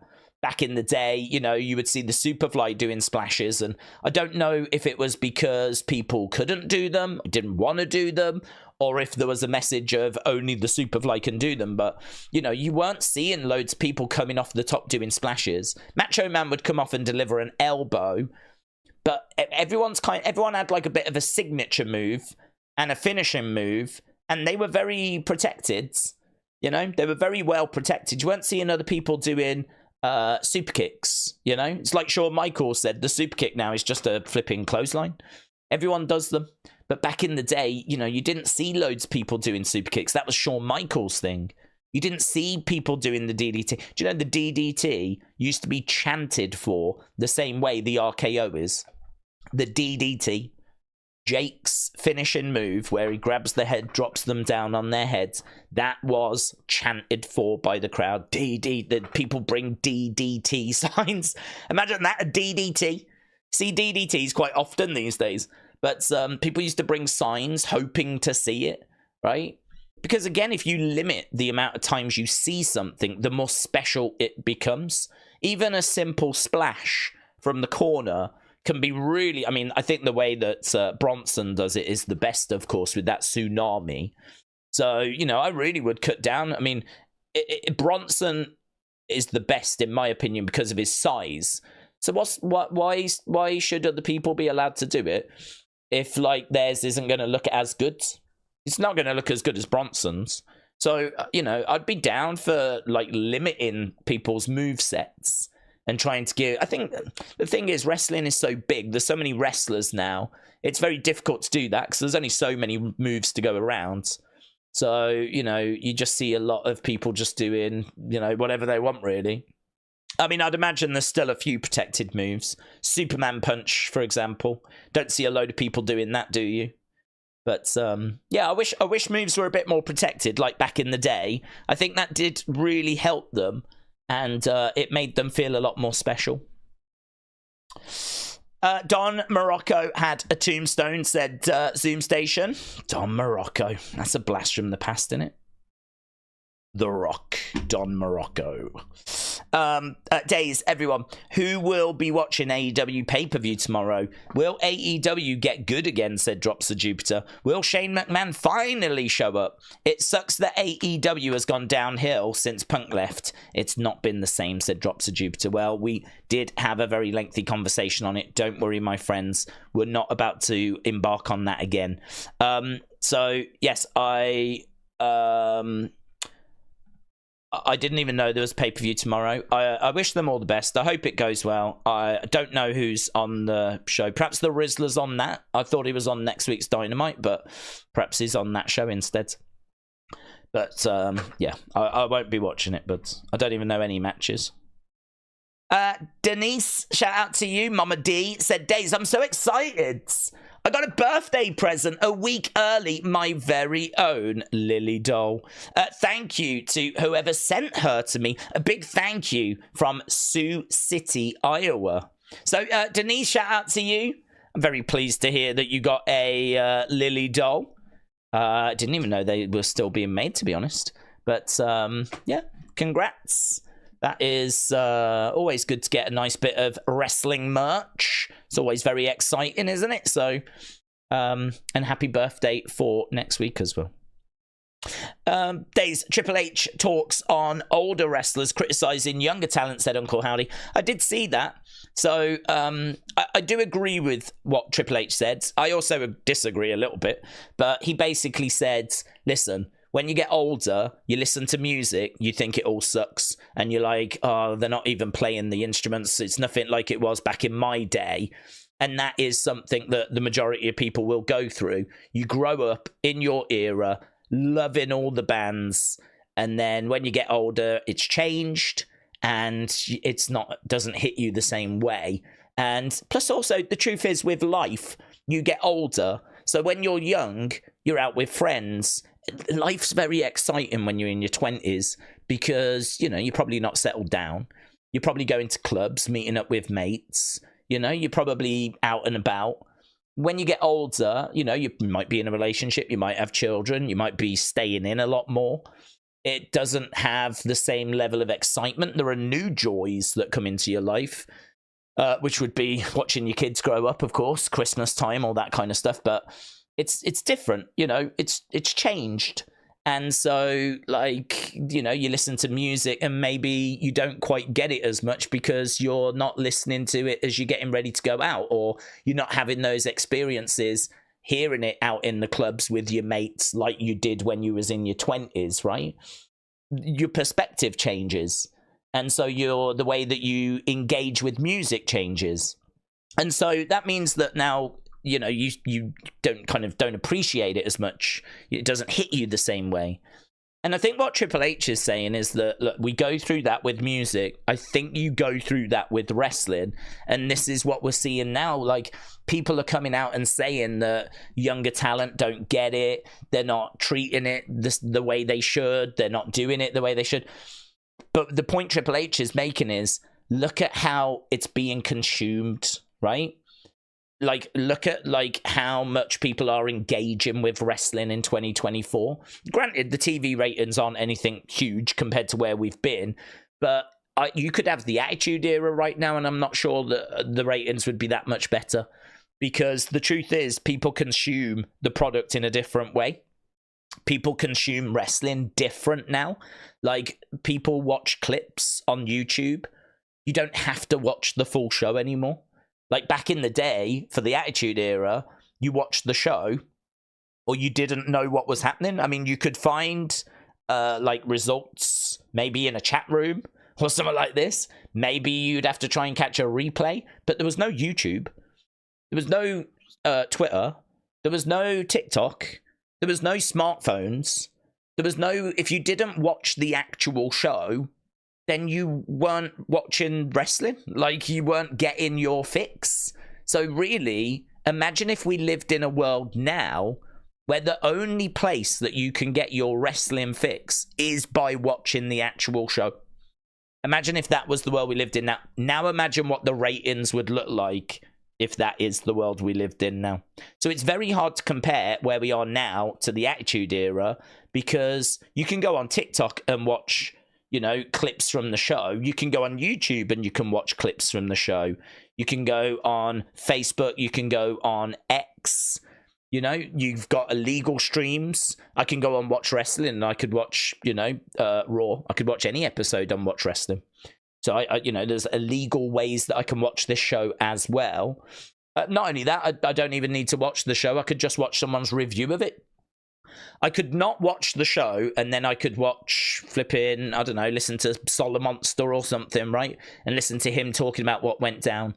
I could not watch AEW tomorrow and just listen to Jim Cornette tell me about it, right? I'll still get the results. I'll still find out about the funny moments that went down and his reaction to them. I'll still feel like I've pretty much watched it, but I don't even need to watch a single second of footage anymore. This was not available in the end of the 90s, late 90s, during the Attitude Era.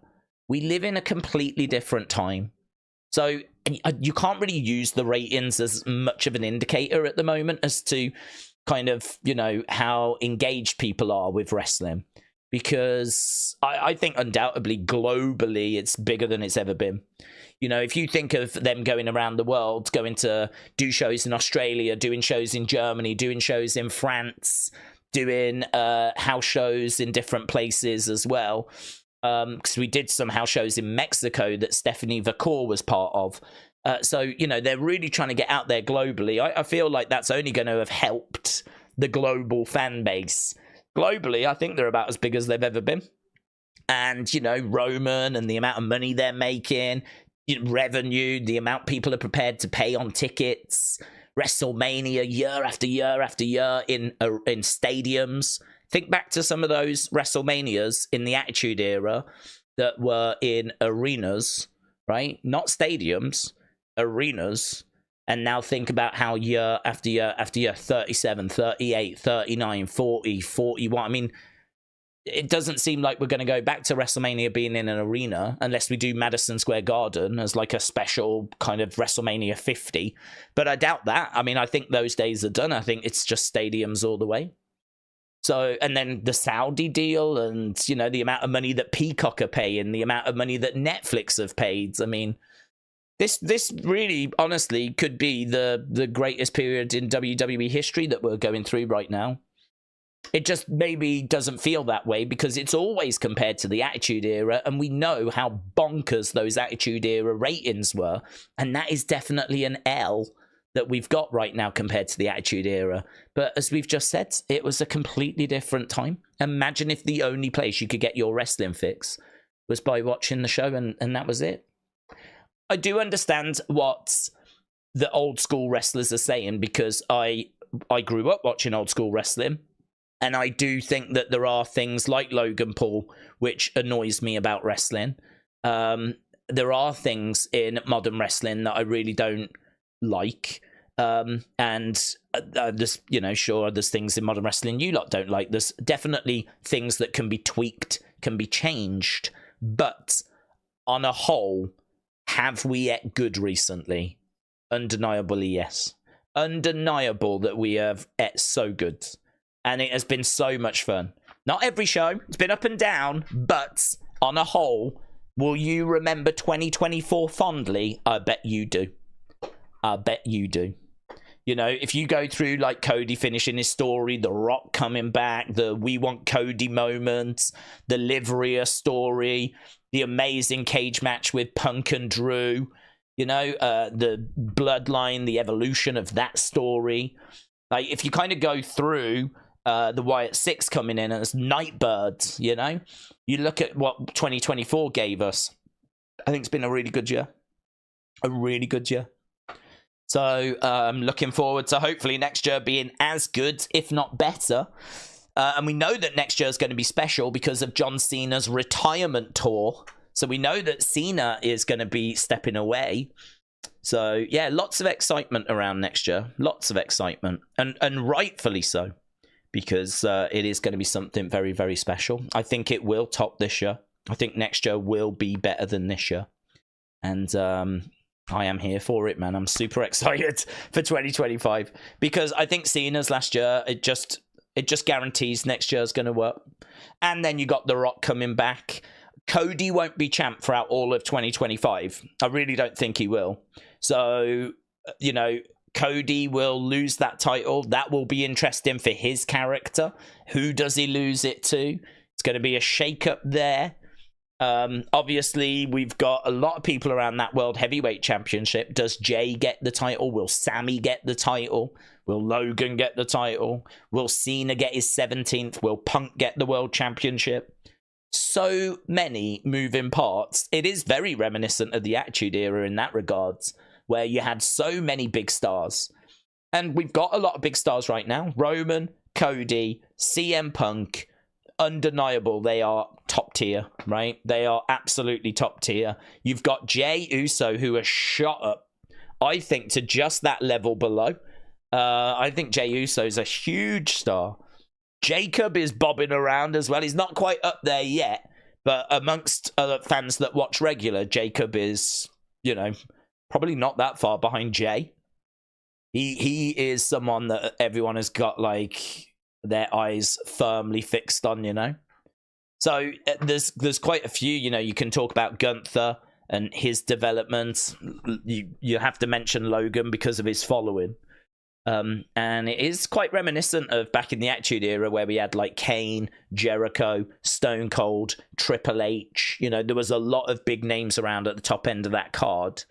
I do think they need to just get a few more up there. I don't think it's quite there, right? Which is why I'm saying next year when Cena comes in, he will be up there. Obviously, Randy is up there as well. So, you know, there's all the... Randy's probably just that one step below, actually, because even though he's an absolute legend, he is towards the end of his career, and I think he's sort of peaked. You know, he's got his injuries now, and so it sort of means we have to use him a little bit sparingly, and you were running out of time with Randy, but he's still undeniably a name that is up there. You could say the same with Rey Mysterio. I do wish his booking was a bit better, but you could say the same with Rey. He is kind of in that Randy category as well. It's a really good time for wrestling. It's a really good time. Right, let's go down. I just looked up the Rizzler. I thought he was probably a wrestler. I'm shocked to see it's the child. Oh, it's the child. The Costco guys. AEW is now a mud show, said Lee. It's the child, is it? I didn't know that. Wow. Okay. I don't know what they're doing. But there's an audience for it. I mean, their clip got 7 million views. So there's an audience for it, but I am not that audience.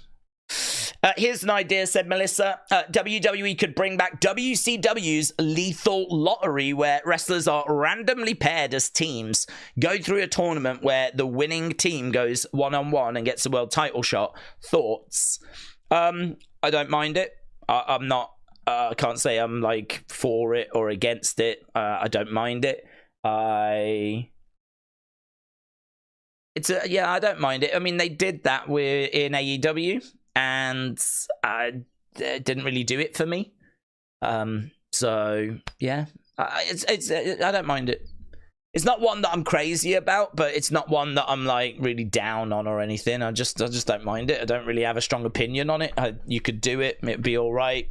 I just think that there's a lot of really good singles stories to be told at the moment. There's a lot of good singles feuds to kind of for us to get our teeth into, and you know, as we said, with Cena next year, and what's going to happen with the Bloodline, because I don't think that this OG Bloodline are going to be together for a long time.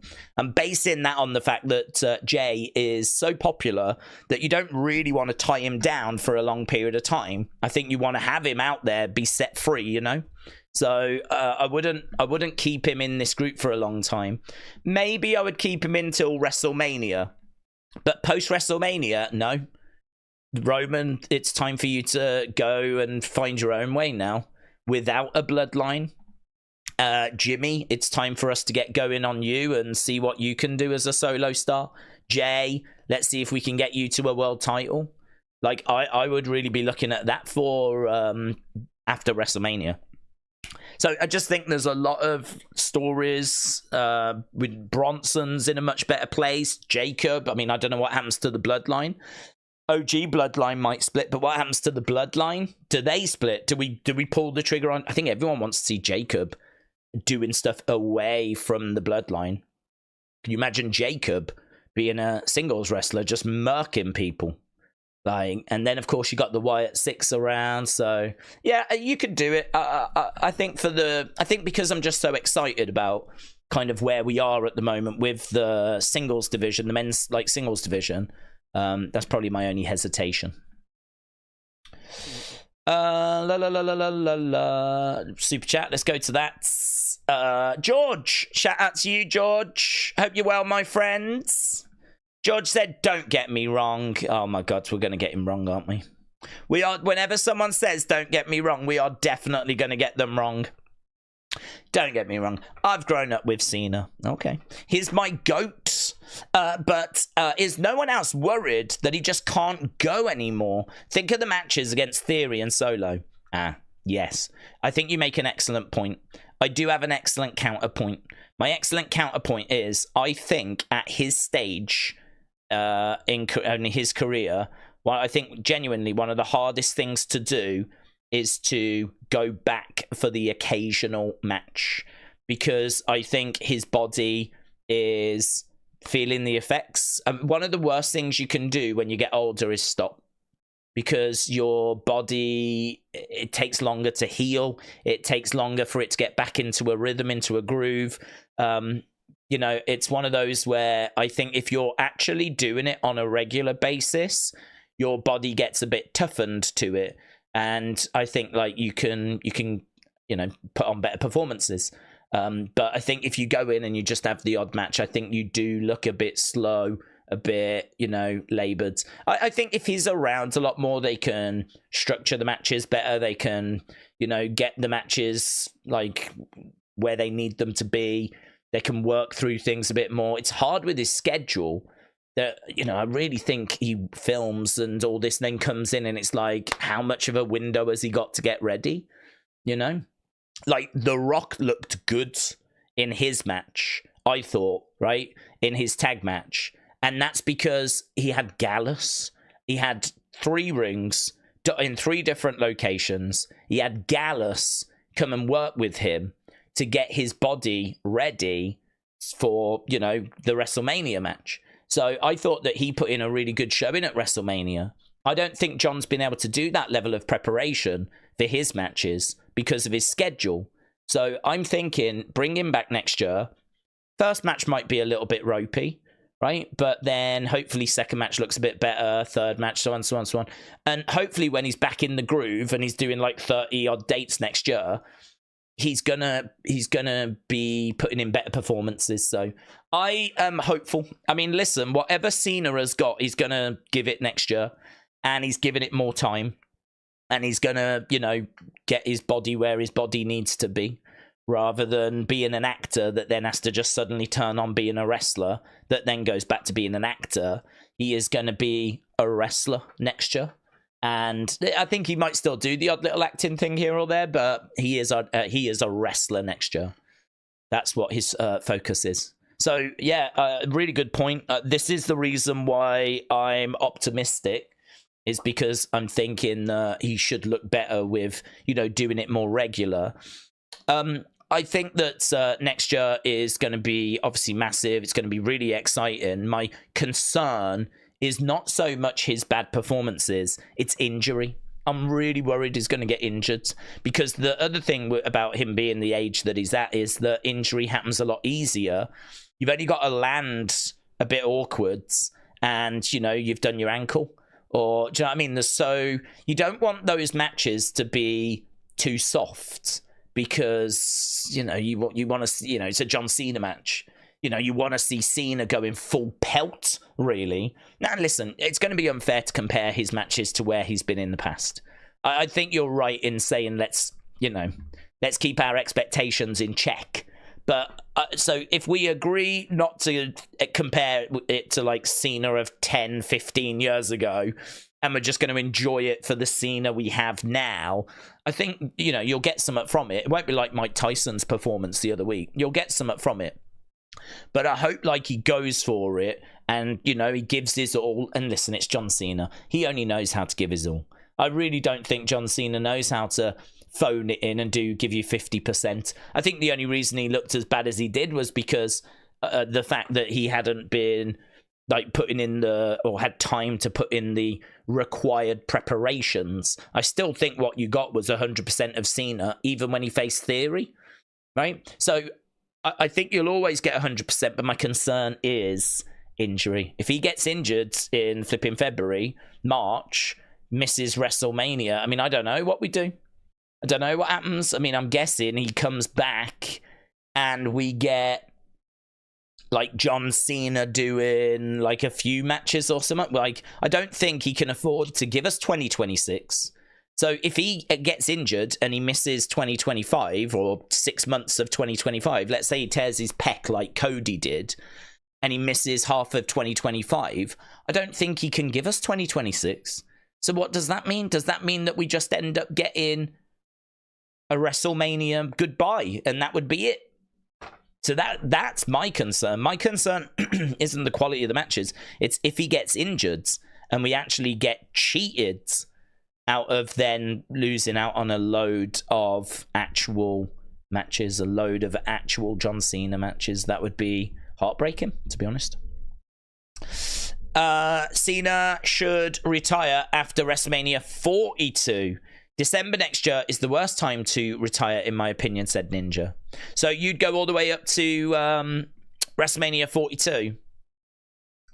Yeah, I mean, that would be cool. I think that would be cool. I would not be down on that. Him having a big 2025, but making it clear my last match will be WrestleMania 42, but I'm just coming back in 2026 for one more match. If you want to see me, 2025 is my goodbye tour, but WrestleMania 42 will be the last match. Because right now, we don't know where the last match is. I mean, is his last match going to be at Survivor Series? Or are they going to do a special thank you John Cena show in December? Which would probably make a lot of sense, wouldn't it? That's certainly what I would book. I would book a thank you John Cena. I'd say to John, where do you want it? Where do you want that show? Because you can put it pretty much anywhere and it's going to sell out. As long as it's, say, you know, Europe or America. I mean, I don't know if it sells out in Japan. I'd imagine it probably does. But or Mexico. Again, I'd imagine it probably does. But I don't think John would want to go there. So, yeah, where do you want it, John? Where do you want it? Do you want it in England? He said he wanted his last match to be in England before. I don't know why. Or do you want it in Massachusetts, which would make sense? New York, Florida, LA. Like, where do you want to go? Texas? You tell us and we'll do a thank you John Cena show or something like that. John Cena's, you know, farewell, final farewell, whatever. I would definitely do that in December. I mean, it just flipping sells itself, doesn't it? I think Braun Strowman's going to be the fifth man, said Jamie, for the OG Bloodline after his feud with Bronson Reed. WrestleMania London would be a piece of cake for John Cena, said Delwyn. Last match in the UK at Wembley or wherever. I do find that so strange, though. I really, you know, I appreciate the love that he's got for the UK, and the UK very much loves him back, of course. But I don't know why he's got that love for the UK. It kind of caught me by surprise when he said it. I mean, the UK has always been very kind to him, very nice, and, you know, has always treated him well. But I would imagine a lot of places have. So, yeah, I don't know. I only he can answer that one as to why he came out with that comment. But I think he could choose anywhere he wanted and they'd be able to sell it out. Days Dynamite had 640,000 viewers on their Full Gear Go Home show. Regular night, regular time, regular network. NXT head-to-head, no MLB playoffs, no NBA playoffs, no WNBA playoffs, said Uncle Aldi. Yeah, I think they are in that 600,000 range. I think they're, you know, I think now if they can get to 700,000, that is... like, if it starts with a 7, that is probably like, right, good. Do you know what I mean? Like, that's probably something that they actively feel good about. If it starts with a 7 now, you know, I don't know when people stopped looking for the milli, like the million. But that was a thing when I was watching last year, was people would be like, you know, no milli this week. I'm sure that stopped now. I don't know when that stopped. But yeah, their decline this year in viewership has been quite drastic, hasn't it? So it's up to them, isn't it? Listen, you know, they are in a bit of a pickle, and it is up to them to find their way out of that pickle. And I've said, and I know some probably don't believe me, but I would like them to stick around. I don't want them to go out of business because I think there are more wrestlers than WWE can accommodate. And I think there needs to be an alternative place for them to go and work, you know? I look at Indy Hartwell that has just been released. I really like Indy Hartwell. I've got a lot of good feelings towards Indy Hartwell. A lot of, like, you know, goodwill towards Indy Hartwell. Baron Corbin. I've got a lot of goodwill towards Baron Corbin. I think he tried. I think, you know, he just didn't really get a lot of opportunity. I got good vibes about him. And so these people that get released, I want them to be able to make a living, and I want them to be able to go somewhere. And I think there is a place for an AEW, you know, because I don't, you know, I think there was a bit of a problem with Impact, right? TNA, because they have always been, well, they were doing okay, but they've obviously fallen away a bit. Now they're around the kind of 100,000 viewers a week level, maybe even a touch less than that, of the numbers that I've seen. And I don't know how much of a viable alternative that is to WWE. Like, that is so far behind even WWE's developmental that I think you can go and make a living there. I think you can go and get paid there. But I don't know. It's certainly not the same opportunities that AEW provides. So I think there's a place for an AEW that's kind of at the level that it's at to be an alternative for WWE, right? And for somewhere for people to go. So I hope they work it out. I hope they work it out. I think as well, if they were more positive about WWE, it would get rid of some of the tribalism. You know, I think that if they were a lot more like supportive of WWE, I think that would be something which would go a long way, actually, to kind of reducing the tribalism, getting rid of like all this toxicity. You're always going to have it. You'll always have diehards, but we could definitely turn it down, right? I think Edge tried to do that when he went over. He was like, guys, you know, you don't have to be a fan of this and that. You can just be a fan of wrestling. Like, there isn't a war and all this kind of stuff. The problem was that there is a war, and it's been fueled by Tony Khan, Jericho, and Triple H, WWE as well. So to sort of say there isn't a war, there isn't tribalism, to outright lie was a bit silly, right? It made him look silly. But it's true that there doesn't have to be. There is, but there doesn't have to be. So I would like for them to find a way forwards, reduce the toxicity, reduce the temperature, and to, you know, give a home to wrestlers that might not be interested in going to WWE. Not everyone has to go there. I don't hate people that don't want to go there. I don't hate Will Ospreay for not wanting to go to WWE. I think he's an amazing talent, arguably the best wrestler in the world right now. I'm very proud that he's from England. I'm very proud of like what he's achieved. I don't feel any hatred towards Will Ospreay whatsoever. But he had no interest in signing for WWE. I'm pleased he can make a living elsewhere. So I say it a lot, but I genuinely don't want AEW to go out of business. I don't think they will, to be honest. I think they've got enough money, obviously, that Tony's got. He can keep bankrolling them.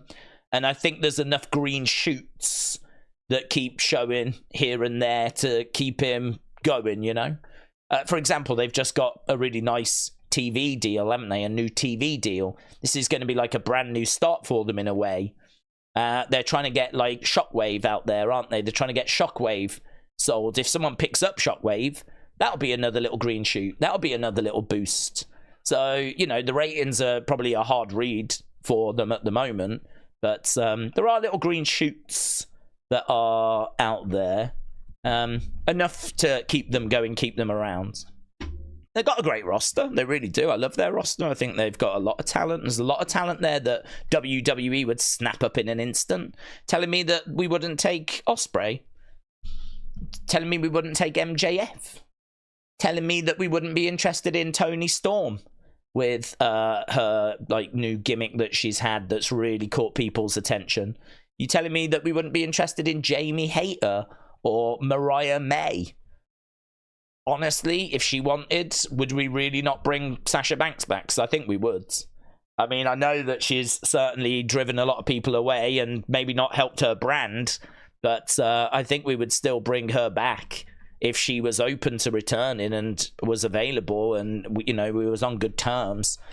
I think WWE is still sort of seen as her home, to be honest. So, you know, I can think quite easily of 5, 6, 7, 8 people that we would be interested in. Kenny Omega. If Kenny Omega was like, I'm done with this, and he really wanted to leave, would we turn down Kenny Omega?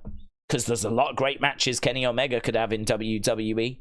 If I know that he's going through like health problems, maybe that would be a barrier. But my point is, when healthy, he's a great talent.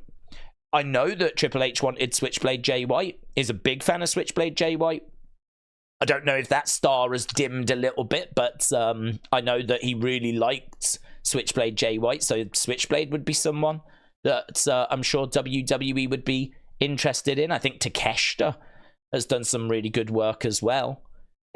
Honestly, really comfortable. FTR? Telling me we wouldn't take FTR to boost the tag division?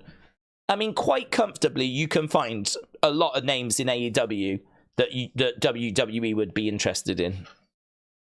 So, I wish them all the best. I hope they work it out. We'll see if they do. Mike said, unfortunately, AEW does not compete on any level as far as views or merchandise. Tony wanted to recreate the Monday Night War, but it's good that we've got the alternative.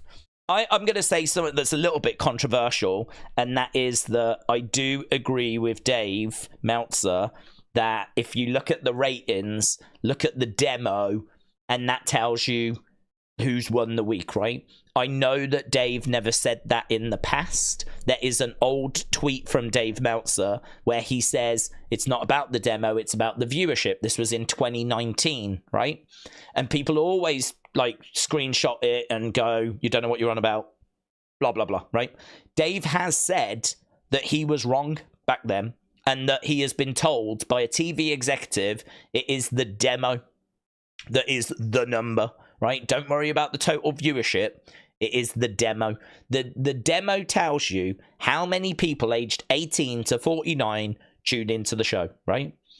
Dave keeps banging on about this, and people keep arguing with Dave about it. My approach is, let's not argue, right? Let's just go, okay, if that's what you're telling me, that this is the number, this is the number. So if NXT beats AEW in the demo, then, right, brilliant, we can gloat about it, we can brag about it, right? I can tell you this week, they didn't beat AEW in the demo. AEW did beat NXT. So, you know, this is where AEW are still, you know, they're still in the fight with NXT. If you look at total viewership, NXT gets the dub. If you look at the demo, AEW gets the dub, right? So they are competitive in regards to the demo against NXT. But I mean, again, this isn't where AEW want to be. They don't want to be getting dubs against WWE's developmental, right? They don't want to be getting dubs against an NXT that was main evented by Andre Chase versus Ridge Holland, right? No disrespect to those two, right? But, you know, if you have got Sasha Banks, Chris Jericho, you know, Omega, Okada, like, you know, you've got this wealth of talent at your disposal, and you are losing in viewership against a show that was main evented by Ridge Holland versus Andre Chase. It shows kind of where you are, and where you are is a little bit concerning, right? So, but yes, they did beat them in the demo, so... a little bit controversial because I know people hate Dave Meltzer, and I know that people hate that conversation because he did change his mind on it. But my approach is, I'm not interested in point scoring against Dave. I'm not interested in going back to Dave going, oh, you changed your mind. You said it was this before, blah, blah, blah. Well, listen, he said he was wrong. He's actually come out and said, I was wrong. What else do you want the man to do? Like, what else can he do? He's come out and said, I was wrong. And he said that I got told by a TV executive it is the demo.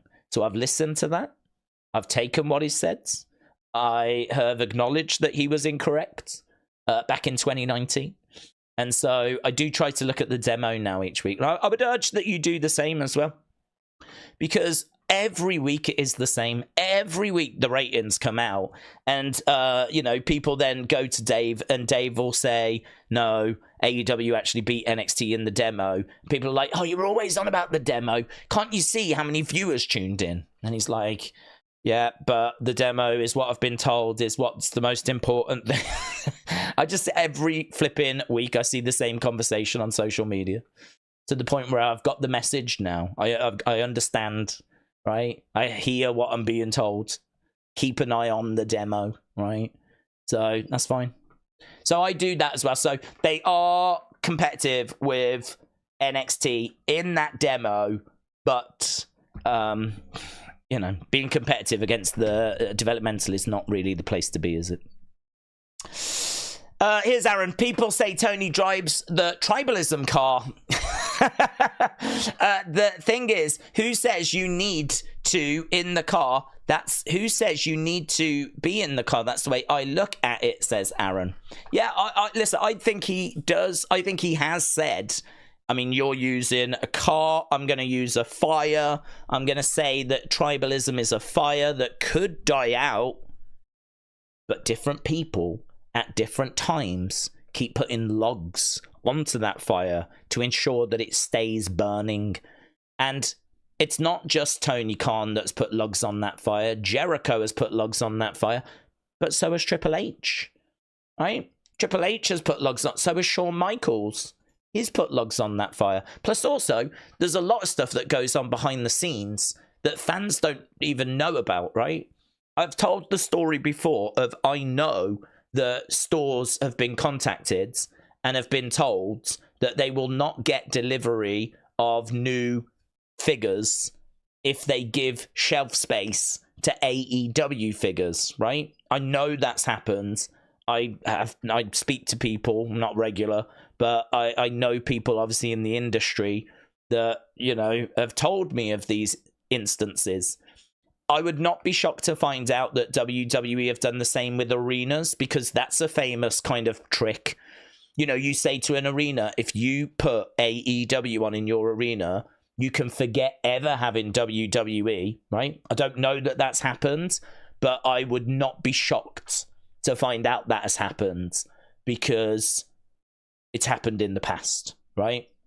It's happened in the past with other promotions. So I would not be shocked by that. So there's lots of little dirty tricks that are being played away from the public eye that I think riles up Tony Khan. He's already spoke about contract tampering, right? He's got examples of WWE speaking to AEW talent that are already under a contract with AEW. So he's got examples of wrestlers coming to him saying, WWE have just contacted me.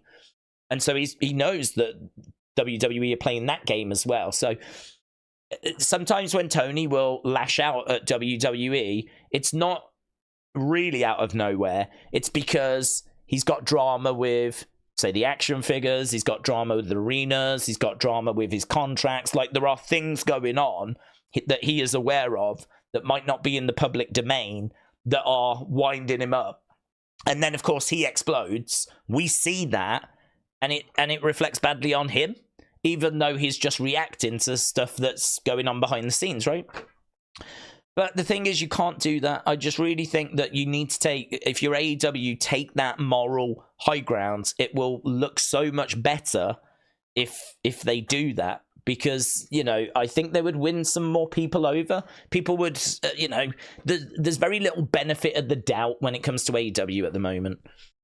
People don't give them much benefit of the doubt. And, you know, they could get some of that goodwill back by maybe doing that. But listen, they got to work that out for themselves. Right. OTC time, said Brony. Let's go. Tony Khan's mad because his cocaine delivery didn't show up, said James. Jamie said, do we think Dean Ambrose was better in WWE or AEW? Well, I think he's happier in AEW. And, you know, you could say that's probably the most important thing. I think he is someone that likes that more in-your-face, kind of extreme way of going about things. I think he is someone that likes to, you know, throw himself around a little bit. Do those sort of death matches. And you're not, you know, WWE's a PG product. You can't really do that. So I think he enjoys being in AEW more. But for me personally, I definitely got more out of Ambrose, the character, for me. Right, we are in, I think, Salt Lake City, and we are just seeing what went down last week. So, last week, of course, we had 4-on-4, and they were going at it in the ring. Right, do we think that Gunther will be Goldberg's final opponent, says Connor? Well, yes. I think he'll definitely face him. Whether that's where... Because didn't he say that he will have his last match next year? And then he'll be done? I think that he will end up facing him. Whether he has another match after that, I'm not sure. Oh, yeah, I forgot they started. Did they start an hour early? I've got people sending me, like, pictures of the show.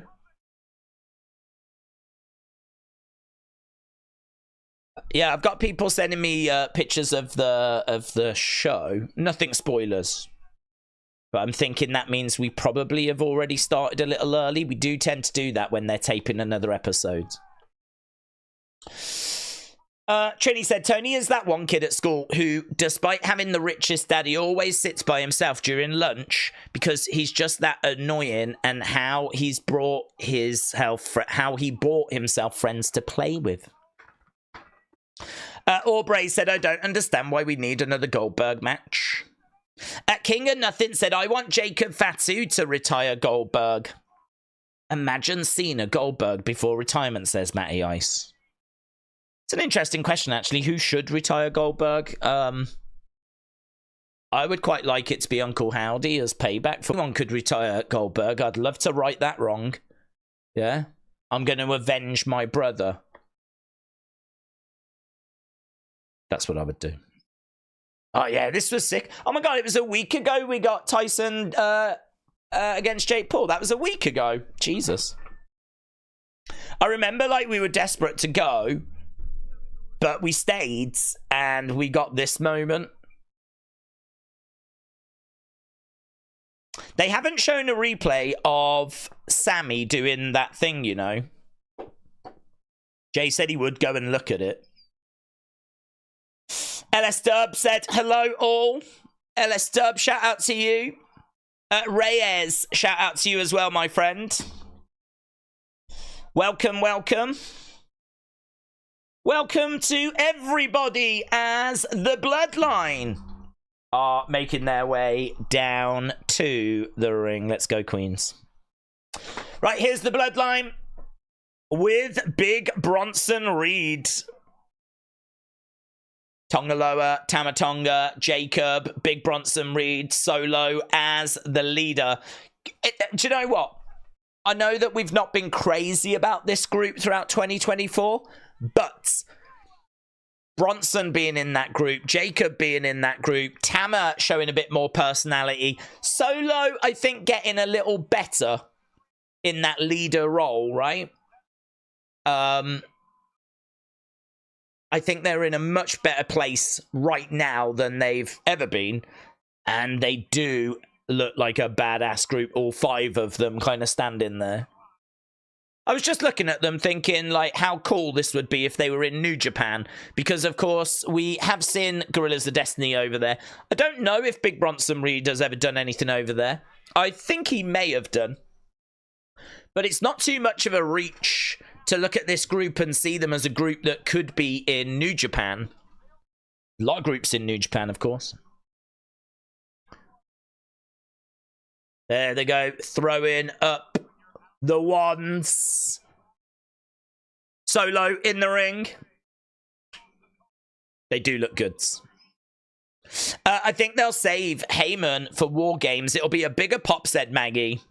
Fake Bloodline is looking strong now with Bronson, Jacob, and Tama, said Sis. Yep. OTC is the chant. OTC is the chant.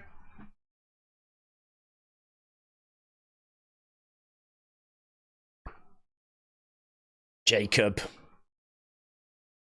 Standing right behind Solo. Boos for Solo.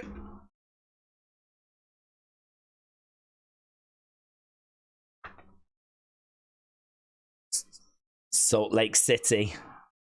Salt Lake City.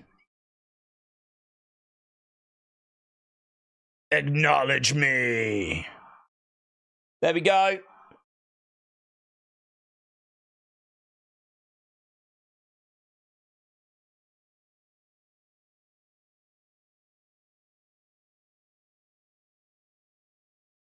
We are 1 week away from War Games.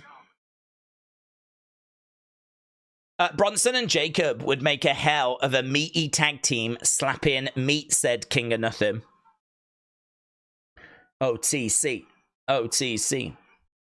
Undercover Manager said, all of a sudden, AEW got 3 million viewers, but it was made up of 2.5 over the age of 60. Do not, in the demo, would say 3 million. Doesn't matter. Come on, Meltzer. Hang on, what?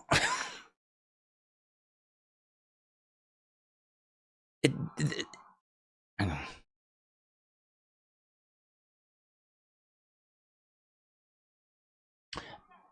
Okay, so he said Roman's not even here.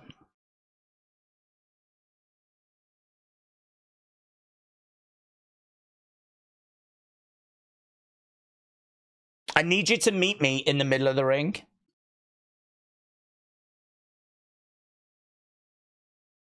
I need you to accept my terms of surrendering.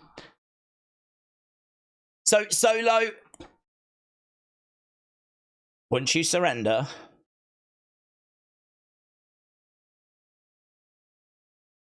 you and your crew can finally acknowledge me. Okay, well, a little bit of a soft open in regards to Solo.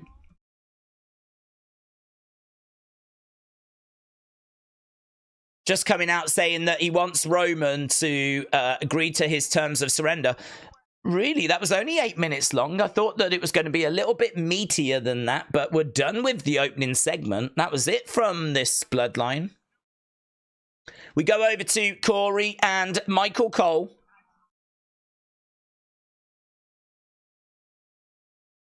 It's going to be an emotional night. Big face-to-face. Cody Rhodes, Kevin Owens, face-to-face tonight.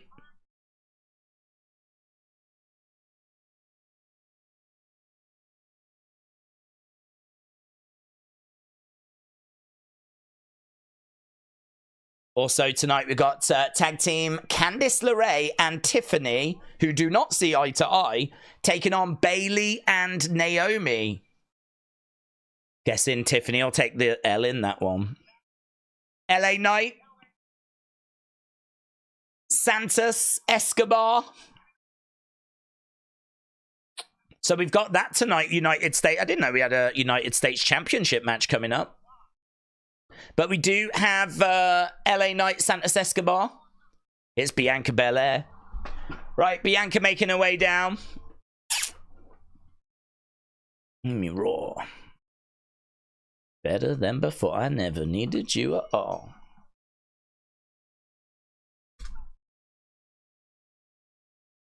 Okay, first round match. Women's United States. Trying to remember who's in this match. I don't think Bianca goes through. I think, is this Chelsea? I think Chelsea's in this. Bianca, Chelsea. I can't remember who else is in that. Jacob and his wife doing the dirty mid-hump. I love you, Solo! His wife. Really, Jacob? Now? He actually makes his wife wear a Solo mask. I think we all do, actually, in all fairness. I'm surprised. Does your husband not do that, Trini? Pop a little Solo Sokoa mask on you when he's making love. Weird. James said, Days, I'm sad today. I had no snow to play in. James, shout out to you. Tony has changed her name to Mombi of Baby Barry. Aww. The Montana Zombie acknowledge Solo. Tony, shout out to you. Shout out to Baby Barry, Big John, Cassandra, the whole family. Blair Davenport. Oh, is it Blair that's the one that's missing? Jay. Blair Davenport. Yes, yes. Thank you. Tori, Zito. Appreciate it. Jay, shout out to you. Brony said Blair hasn't been on TV for like 4 months. Do you know what? Should we predict the winner? Let's do a poll, shall we, and see who you lot think's going to win. Who wins? Who's going to win this match? Will it be Bianca? Will it be Chelsea? Or will it be Blair Davenport? I've got Chelsea winning this, personally. I don't think it'll be Blair, but if they wanted to give her a bit of a push, it could be. You can never rule out Bianca. I think it's an interesting match, but Chelsea is undeniably the one that I think the majority of people are hoping is going to be victorious here. If you need snow to play in, go round to Miami, ask for Tony Montana. I really would love Bronson to stay around the new Bloodline behind Survivor Series, after Survivor Series. Liam, shout out to you. Mike said LA Knight's star is dimming a little bit. He needs a good feud, says Mike. Well, probably a good chance we do see Shinsuke getting involved here again. WWE is showing War Games 2022 on their YouTube channel. Are they? What, now? Oh, just the match, the one match. They've got Survivor Series lined up for this weekend. So maybe they're just, but they are putting up full matches on that channel as well, yeah. It's good, isn't it? It's a good channel, that. I've got Chelsea winning. I wouldn't be surprised if she's in the final of the whole tournament, says Jay. Let's go, Bianca, said Ella. Bianca, says Mark. I'm for Chelsea, said Trini. Roman has to win the Rumble in 2025, and Minnie is acknowledging as well. Aubrey said, when do we want Logan back in the game? Oh, about 2070, something like that. You know, he can come and induct someone into the Hall of Fame. That's fine. Around that time. Uncle Howdy said, Days, a lot of the people are acting like they're in the know with this WWE ID shiz. They're condemning it, while people who are signed and friends of people who are signed are incredibly happy. Well, I think, you know, it's... They don't have to sign. They're not being forced to sign. They're being given an option. So, you know, it's up to them. And so they are taking that option. They're signing. And joining up with WWE ID. I think there is some fear in the industry because where does TNA get their talent from? I'd imagine they've got a few questions. Certainly where's AEW going to get their talent from? I mean, we don't know the restrictions in these contracts. Maybe WWE will allow their talent to go to AEW and wrestle. They can't sign them because they're already under a contract with WWE. Which then begs the question, why would you use them anyway if you can't sign them? But, I don't know. You're always going to have people that are going to complain about various different things. God knows you do plenty of that here. But I'm very excited about WWID. I see all the positives, certainly for WWE and for the people that are signed. It's a great opportunity. And it's going to be brilliant for NXT. Get some indie talent coming in. Right, just a little advert for WWE Shop, and people were correct. The third lady is Blair Davenport. Blair Davenport, who we really don't see very often. Bianca going for a mid-card title is not fair. Same with Bayley, to be honest. They are main event talent, says James. Naomi or Chelsea should become the first US Women's Champion, said Sis. Tony said, what will end up happening is Chelsea will make it far. Then they'll rob her again. She's a punchline. She's never the joke. She's a bridesmaid, never the bride. Maggie said, I can't get interested in this women's match. I don't care who wins. I can't say I'm even slightly excited about it.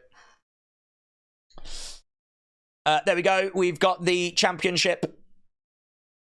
On the outside, here's Chelsea. Chelsea's the last woman to come out and down to the ring. Here she comes.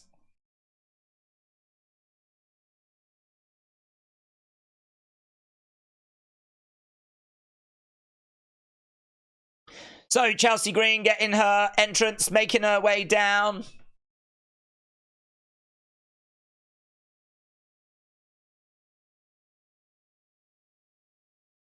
I had to listen all afternoon to Chelsea Green, said Michael Cole.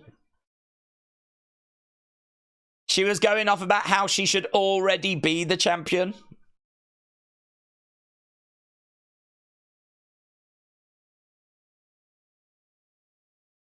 She is endlessly entertaining, isn't she? Miss Green is box office, says Corey.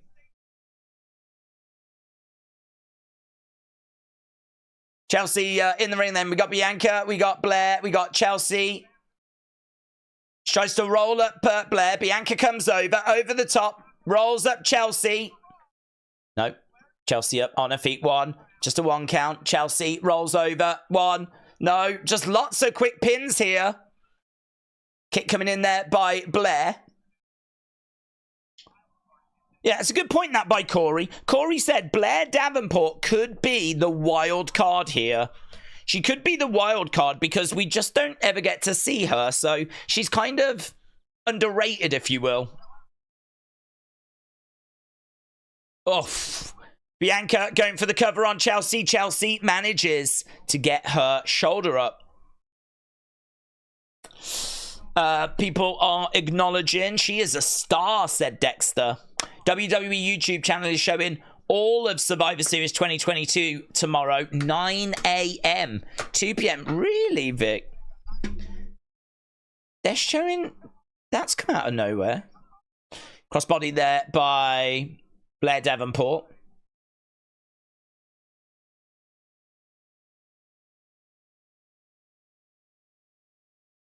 Here we go, Blair, round the back of Bianca.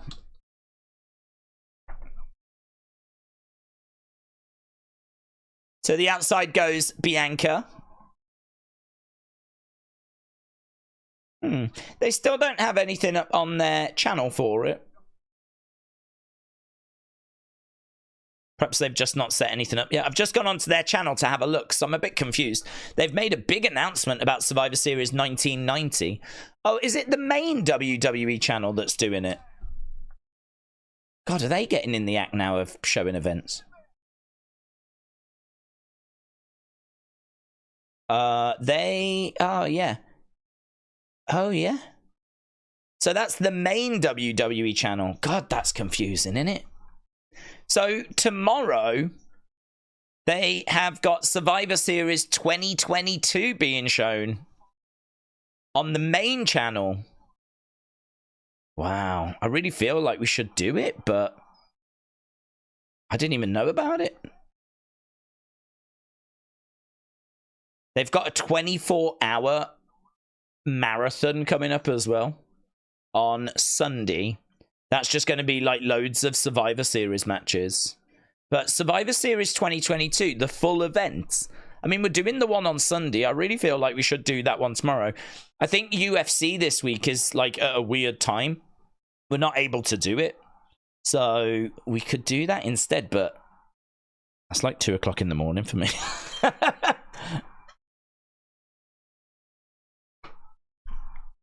That's kind of like not going to, like, staying up from now, doing this stream, doing Unseen, doing the Smackdown review, uploading reaction clips.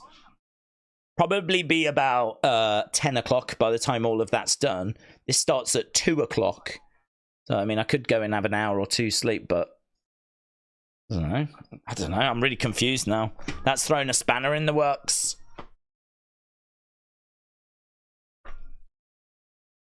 I don't know. I'll have to give it some thought. I agree. I don't like her at first. She is amazing, said Kelly. Days, Vince was somehow still booking. He wanted a 5th member to shock the world. Who might we get? Could we get Brockmaster? That wasn't a Vince thing, was it?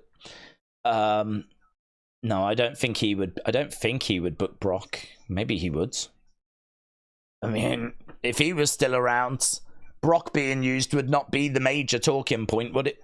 If Vince was still involved in WWE right now, using Brock Lesnar would probably not be the major story. So maybe he would use Brock. But I don't know. He'd probably turn to Goldberg, then, wouldn't he? Goldberg, Omos, someone like that. That's Survivor Series 2022. It would be a good watch along, but it might be a bit early for you, said Chris.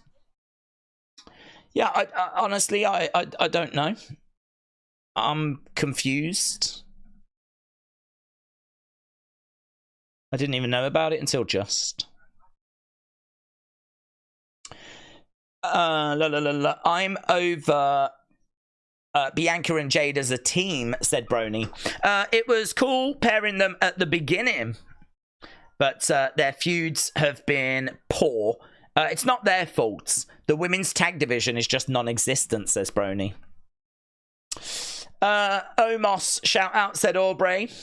Jim said, is AEW worse than WWE Thunderdome era? Yeah, I think it is for one reason, and that reason is that with the Thunderdome era, you knew it was going to end. You knew that as soon as we had fans come back, it would get better.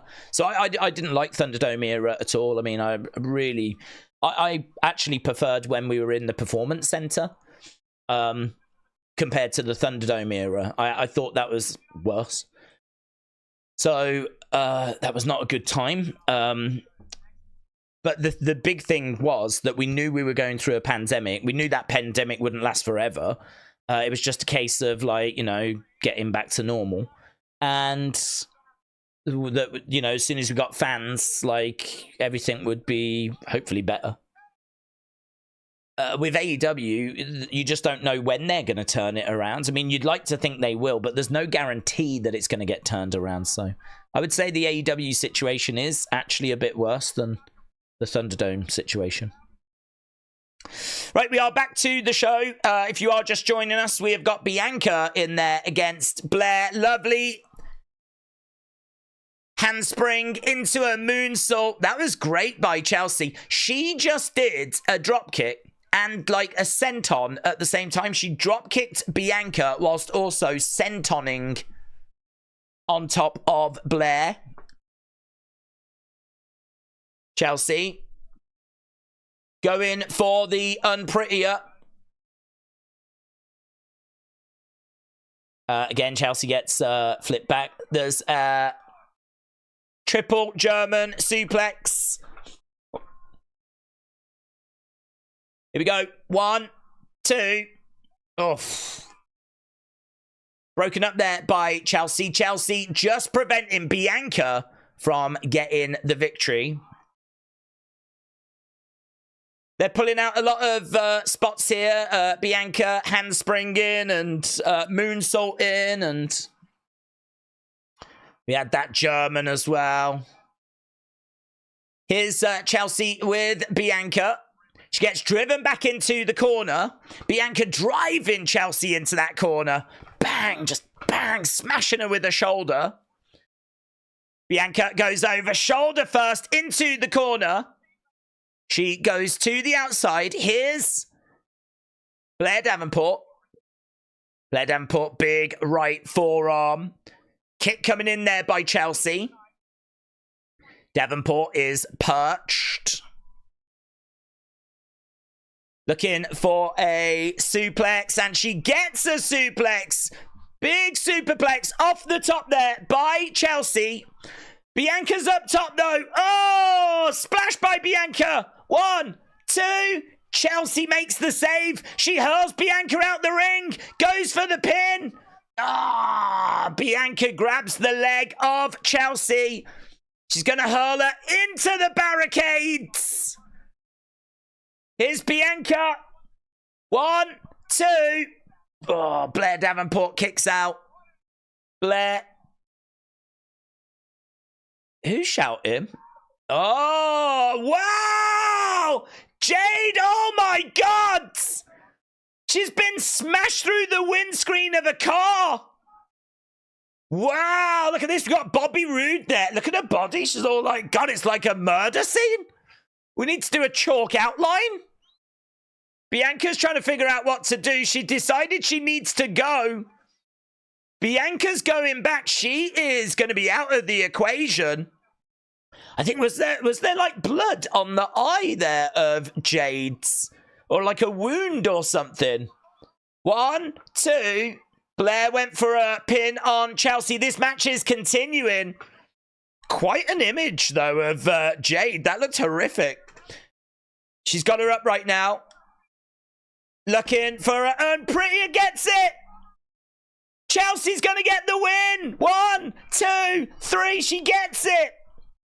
Chelsea wins. Chelsea wins.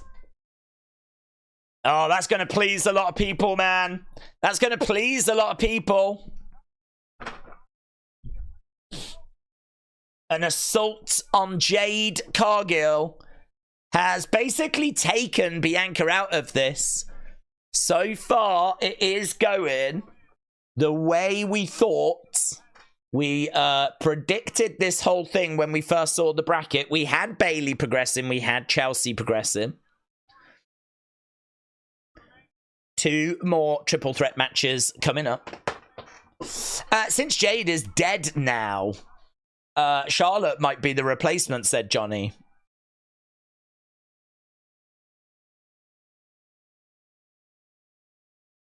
Smile on Chelsea's face. Chelsea progresses. Very good. Very good. Alicia Taylor is starting to announce Chelsea the way that Samantha did. I'm not mad about it, said Brony. So happy that Chelsea won. Right, let's get match scores, actually. We need to get people's thoughts as to what they thought.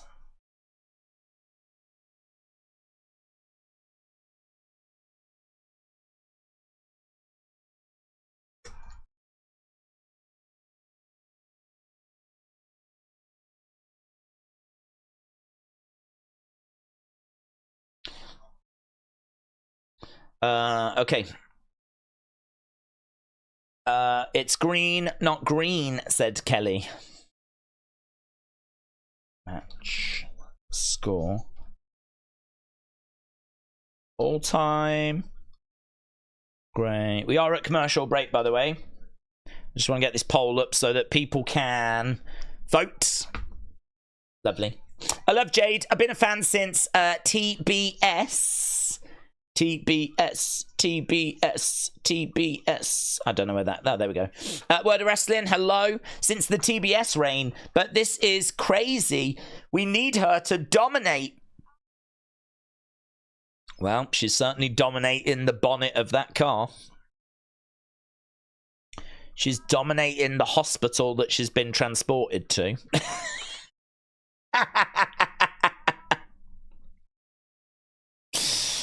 For those that have not seen, deaded. R.I.P. Brutal, innit? It's a really great image with the way her legs like twisted. Do you know what I mean? She's got her leg kind of over here. She's got her head over there, and like the broken windscreen, and there's like a mark on her face. It looks really good. It's really good.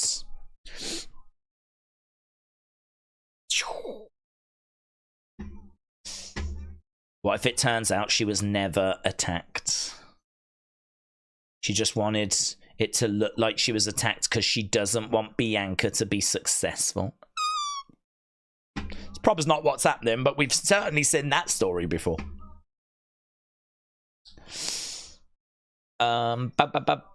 Chelsea Green has progressed. Well done to her. Wonder if WWE will post look after her, Bianca. Please look after her. Please. Well, do you know what? I don't mind it so much for the women, but when they did it with Cody, it was cringe, in my opinion. I cringed. I actually cringed. Physically, I cringed.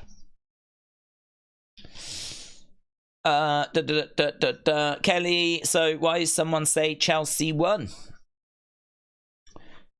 Chelsea won.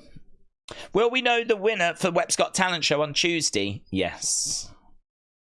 In fact, we might have the winner now. If you go to Twitter, I haven't looked. Did Flair kill Jade, said Mr. B. Oh. Yeah, is this going to be a whodunit? Oh, look, Naomi is back there. Bayley's back there. Bianca's upset. It's my partner, you stay out of it. Find out anything, see what happens.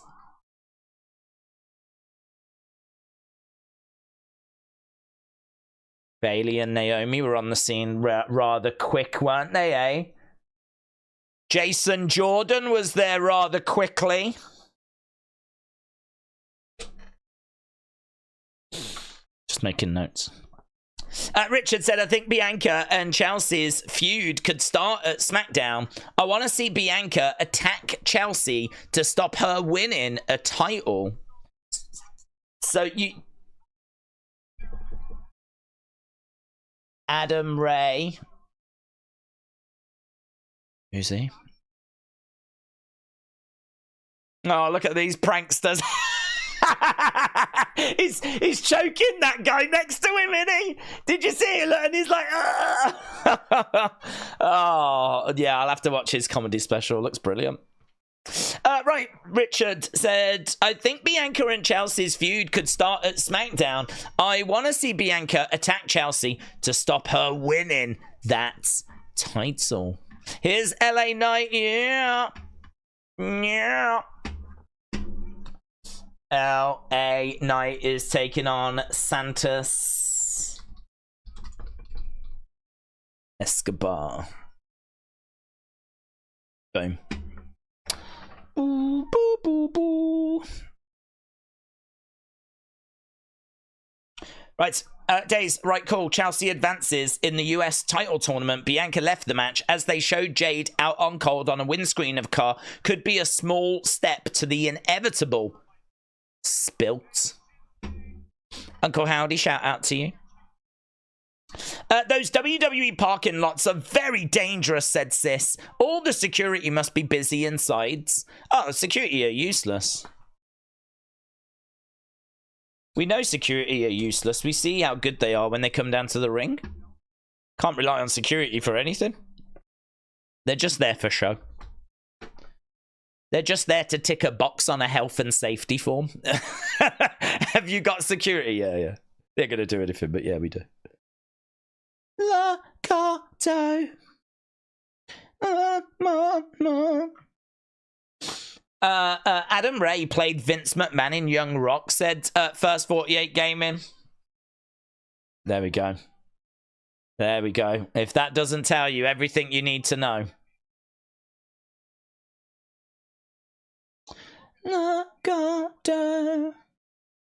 Okay, Santos Escobar making his way down to the ring. Elektra Lopez's outfit is pretty wild, isn't it? She looks like Janelle Monáe.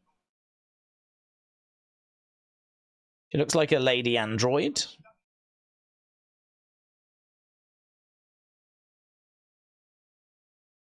So Santos making his way into the ring.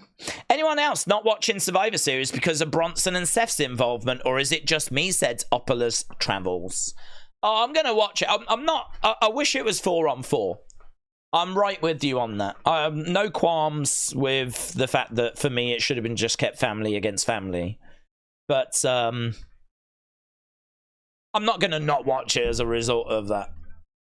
There's loads of little things that I find annoying in wrestling, but they're never big enough to stop me. Well, normally, they're not big enough to stop me watching. What we got now? Oh, here's Shinsuke. LA Knight. I have watched you and learned you better than you know yourself.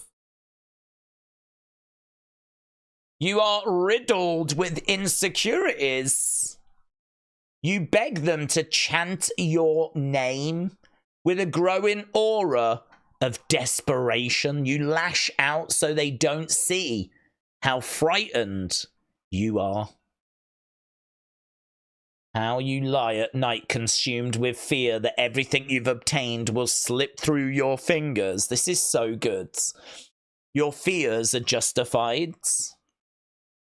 Look at the imagery is amazing. We're seeing the attack that happened last week. This is the beginning of your end. The only problem that I've got with this is I really feel like it's just going to result in Shinsuke losing. Like, we're building him up and we're giving him these really great promos and, like, really great imagery, and he's got a really good look.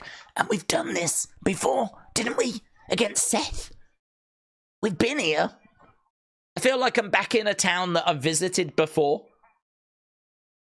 I hope that this goes a different way, actually. I know people love LA Knight, but I would love for us to give Shinsuke some momentum.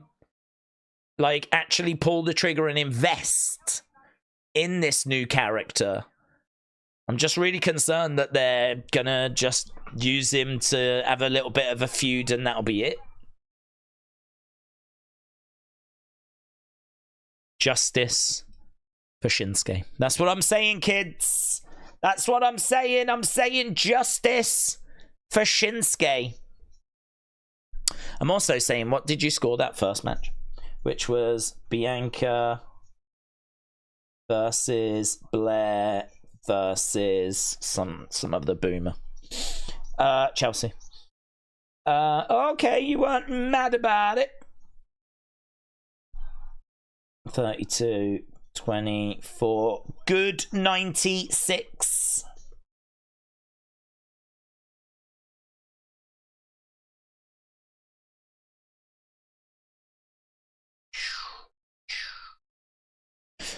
Okay. It does feel like, Seth, you're totally right. It has to happen. Yeah, look, I have no qualms with LA Knight at all. I think that he is good. I'm not crazy about him, but I think that he's fine. I think he's a good, solid hand, good talent. But, oh my God.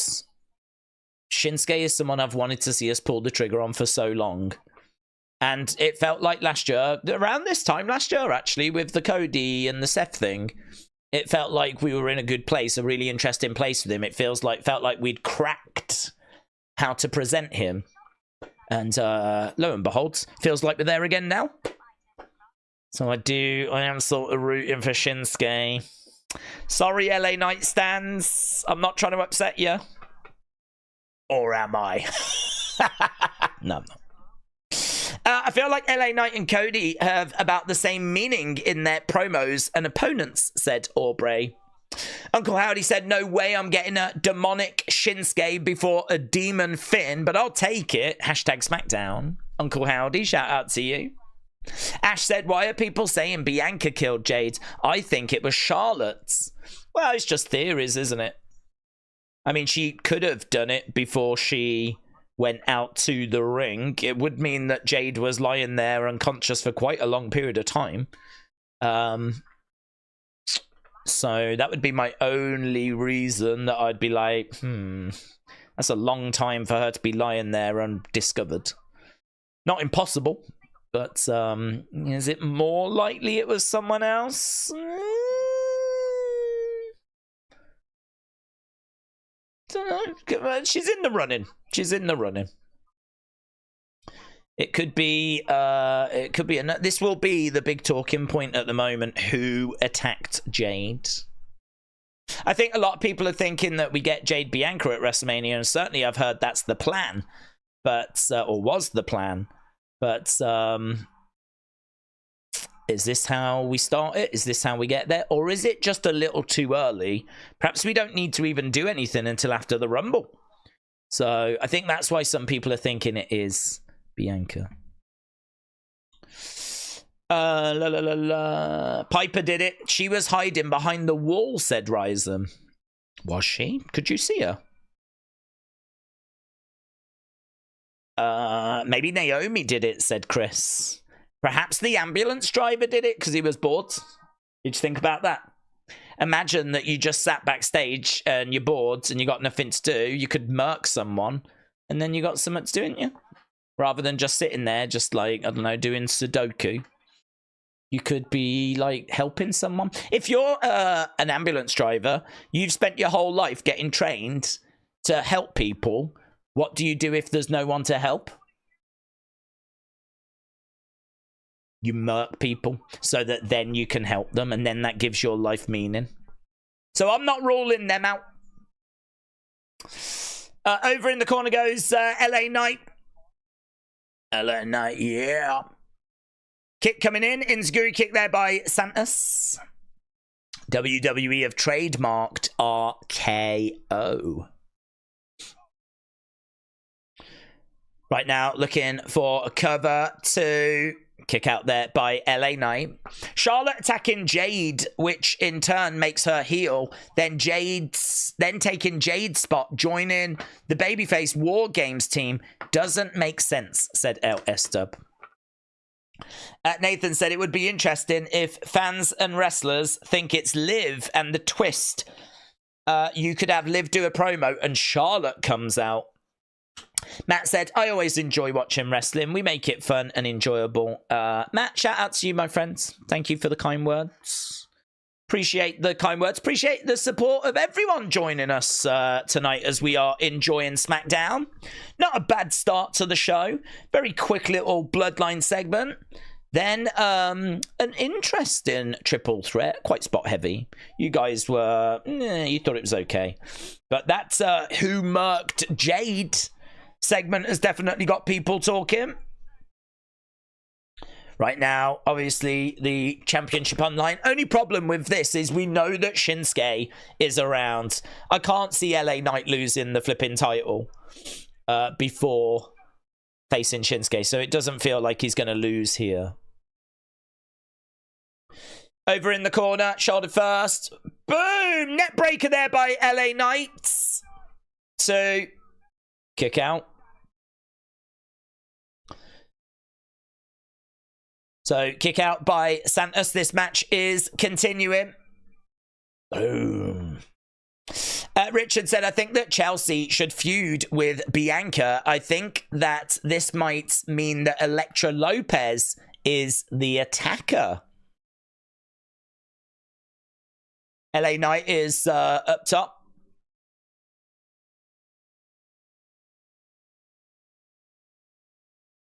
Shot to the midsection there by LA Knight. Headbutt there by LA Knight as Santos goes down. LA Knight on that middle row. Jenna Taylor has just been signed. Thank you. Hello, in the entranceway is Shinsuke. Shinsuke is standing in the entranceway. He distracts LA Knight momentarily. LA Knight is perched up top, but Santos knocking LA Knight down. Here we go. Santos is going up. Nice. Straight over goes LA Knight. Santos is going over, going through the ropes. He's looking to go up top, deliver a splash. Boom! Connects. Oh, I thought he was going to go for the pin, but he hasn't. LA Knight distracted on the shoulders. Oh, no, on his feet. BFT. Oh, my God. Santos really goofed. It's not like Santos to make a mistake like that. He was in control of that situation. And as he drops LA Knight down, he lands on his feet straight into a BFT. Now we've got Shinsuke attacking. Oh, my God. Shinsuke is attacking LA Knight's Sith Skay, as no one is calling him. Sith Skay Nakamura. Boom! Into the corner goes LA Knight again. Ah, Kinshasa to the back of the head. Shinsuke is looking out at the crowds.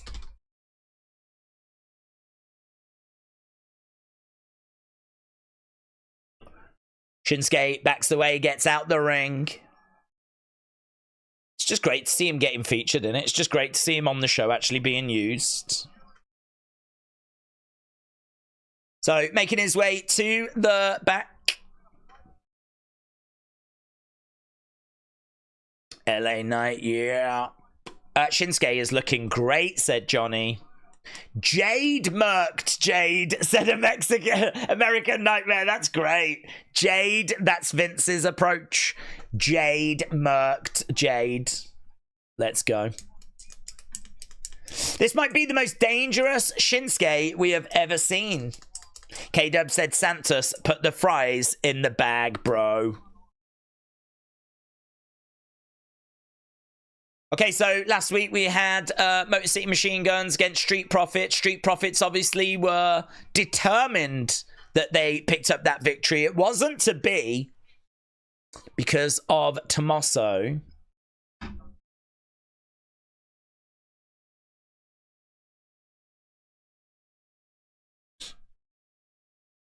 Shay's had an interesting thought. He said, just a theory, Jade got attacked and we don't know by who, but what if it was the Wyatt Six? We've seen the logo popping up behind female tag teams in the past. I'm just sharing this as a discussion.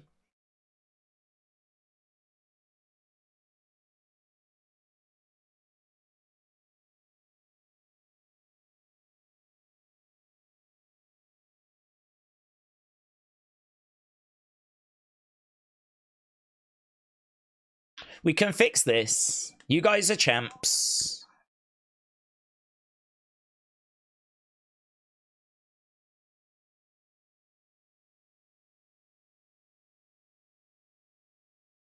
Here's the Street Profits.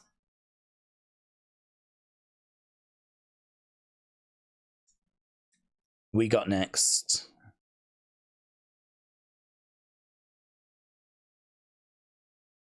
His partner's bad news.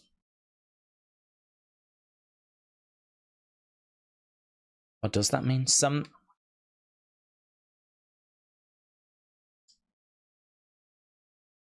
Okay. There is Roman. Sami has got his Sami Uso shirt on. It's a new shirt. Sami Uso. Oh, I've got to get it, and I. Sami Uso shirt.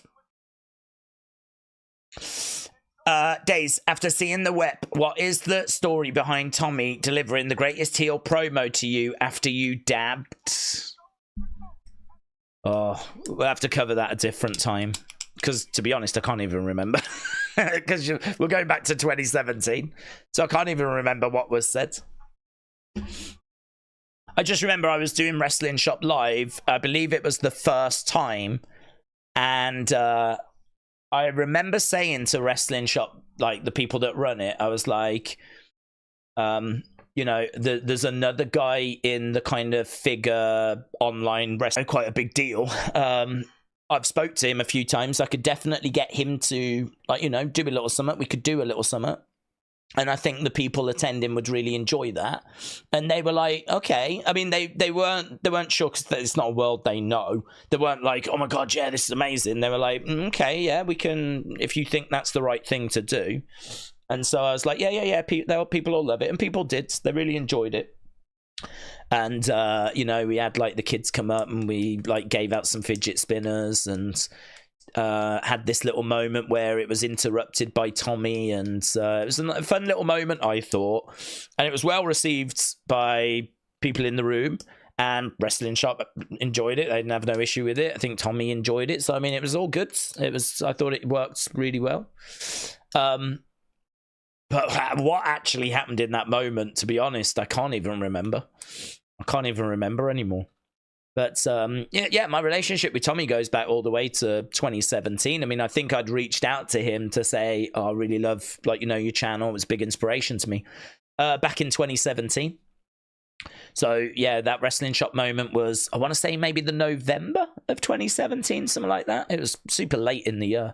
I know it coincided with the WWE tour, which tends to be immediately after WrestleMania in April and November time. Historically, those were the two times they came to the UK. So that one was November. I don't. It doesn't quite work that way now, but it's still roughly that kind of setup. I mean, they were over not that long ago, so I think that was their kind of winter tour. And I don't know when they're next back, but I'd imagine it will be after No, it's before WrestleMania this year, isn't it? Because they're doing that kind of European tour, aren't they, on the road to WrestleMania? So it's around WrestleMania, but it's just before it this time, rather than just after. Matt said Triple H's approach is Algalitrian. I don't know what that word is. I've never experienced that word. Algalitrian. Thoughtful. Would this managerial approach have worked in the 80s, 90s, or did those times force one to be more dark? I don't know what that word means. I've never engaged in that word, so I can't answer that question. I think you've gone too far down the rabbit hole now, Matt. You're leaving me behind. So, would this managerial approach have worked in the 80s, 90s, or did those times force one to be more dark? I mean, I don't know. I don't know the question. All I'd say is there wasn't much that was dark about 1995 apart from the viewership. I mean, like, WWE was not doing, like, dark content, if you will. New Generation was quite hip from a cringe point of view. They were trying to be hip and cool. And, you know, there was also some pretty, you know, out there gimmicks. Really, they were just throwing stuff against the wall in the mid-90s. Late 90s is dominated by the steroid trial, and the change from the golden era, the moving away from Hogan, who would run his course.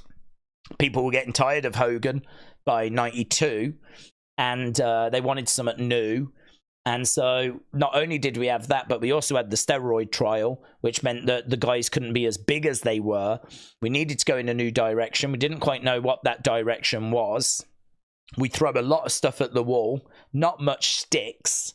And then, you know, there's that flicker in 96 with Stone Colds, and that grows in 97. And then, of course, Montreal Screwjob just really kicks everything off for me. That's the missing piece of the puzzle, really.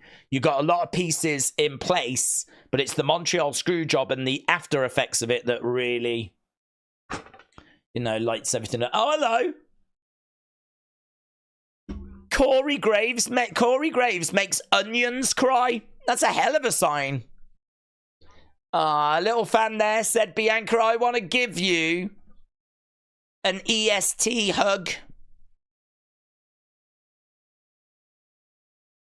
Okay, we're backstage with Nia. Do you know anything that's happened to Jade?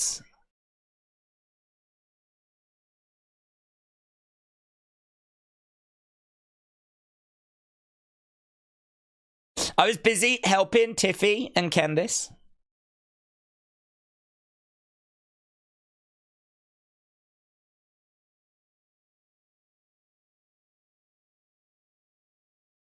Okay, here's Nick Aldis. He bumps into Cody.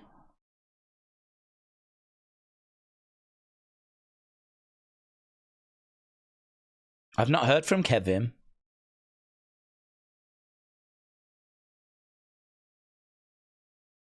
I wouldn't fall for that, said Cody.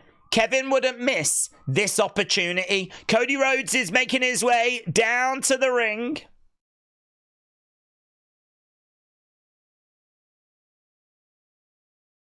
Dun dun dun dun dun dun dun dun dun dun dun. Right. Matt said, I mean, would nice and caring approach have worked? Oh, in the 90s, a nice caring approach.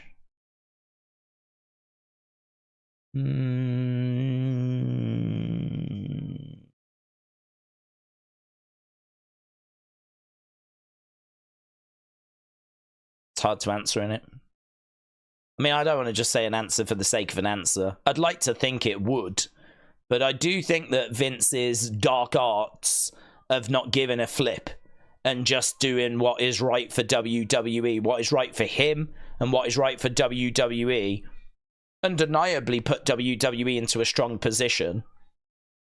If you are nice and caring and, you know, pleasant to work with and don't take those same cutthroat opportunities that can sometimes present themselves, does WWE get into as strong a position?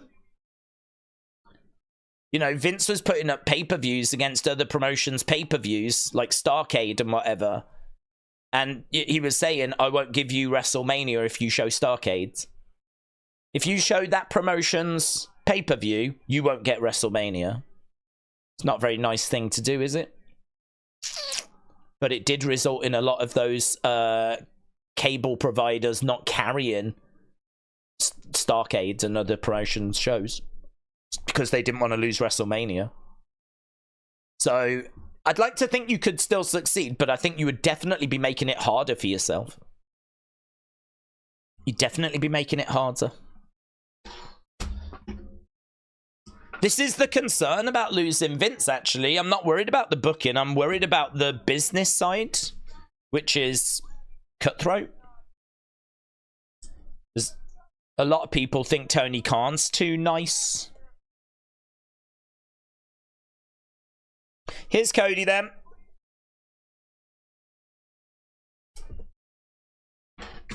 Wherever you are, please, please, please come to this ring. Please come to the ring. Cody's too nice. Please, please, please, please, please. Okay, here's Kevin. Oh, hello. Look at him. Smartly dressed. Look at him in his suit. Kevin Owens looks great. Ready for a night out.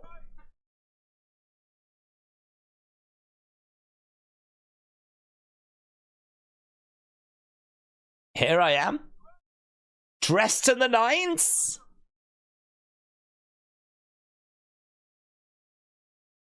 You're not even wearing your suit? I thought you'd be better than that. He was summoned, wasn't he?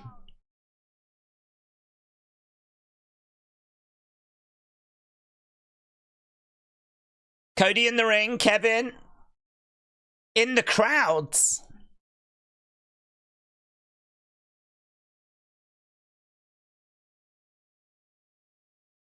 So Cody jumps out the ring. It is weird not seeing Cody in a suit, actually.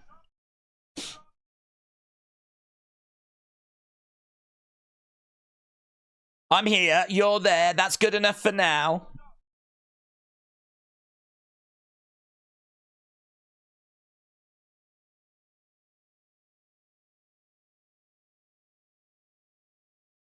What's got you so upset?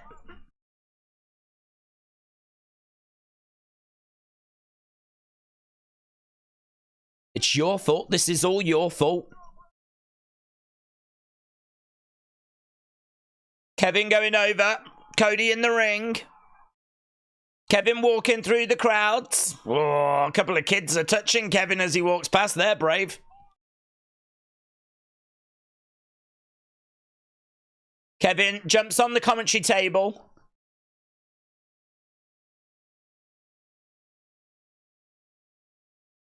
For 4 years, I fought the Bloodline.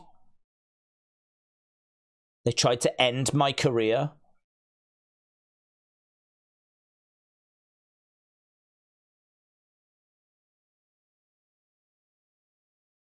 He tried to end my career more times than I can count. I think it was about 3.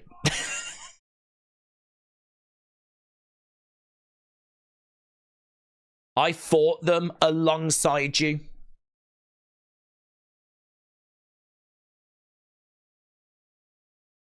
This is great. I was in the ring at WrestleMania 40. Happy as could be, you finished your story. it's good, isn't it?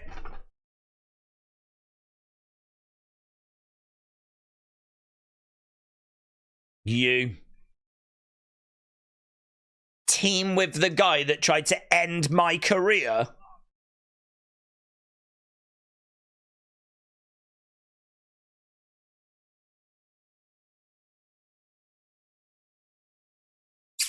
How's Cody going to respond to this? Enough. It's a good point from Kevin.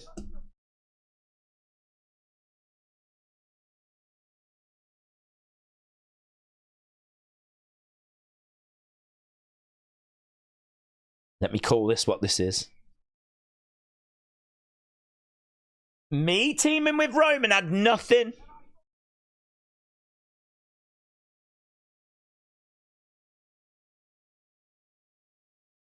Oh, you've got to be a victim.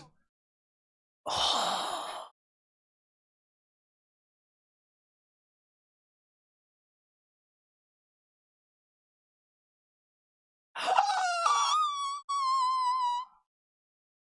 No one holds Kevin Owens down more than Kevin Owens, says Cody. That's a great line.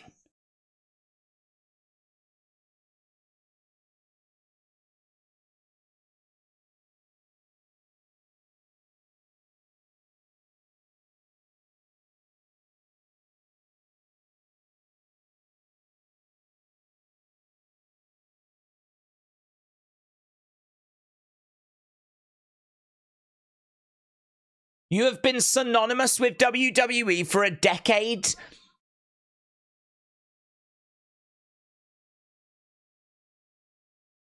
You're one of the best superstars in recent memory, and everyone knows it, but Kevin Owens.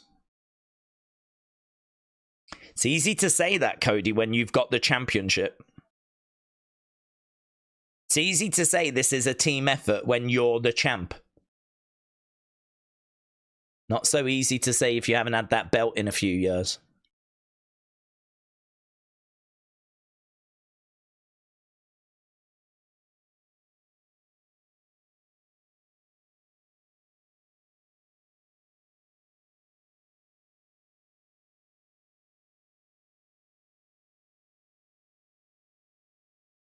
You finally did pull the trigger. But just on the wrong guy. So good, this segment, isn't it? Both guys are killing it, said K-Dub. This is great, said Brony. This is the truth, said Alex. This match will bang, said Pooter. He ain't good, it's scripted, said Word of Wrestling.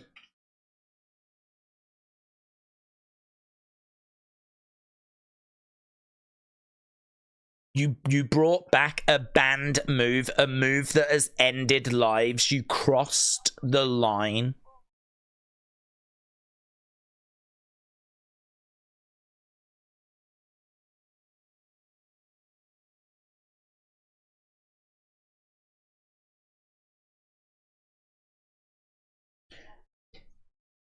So Cody's like, we can do it here tonight. We can do it in your home country.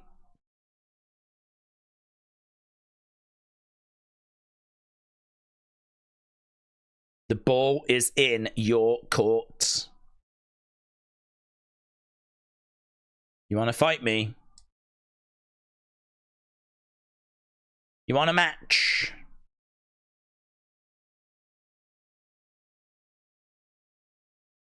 It's got to be Survivor Series. It's got to be.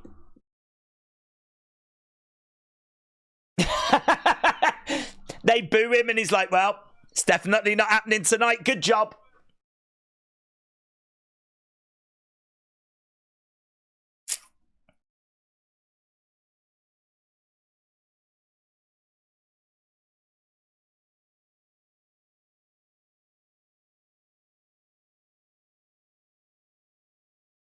I loved Randy Orton.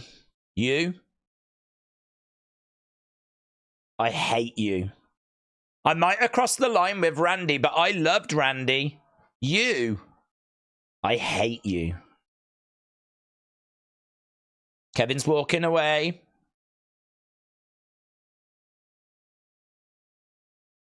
I don't think you hate me. I think you hate yourself. Kevin should be like, no, it's definitely you. No, it's definitely you I hate. I'm fine with me.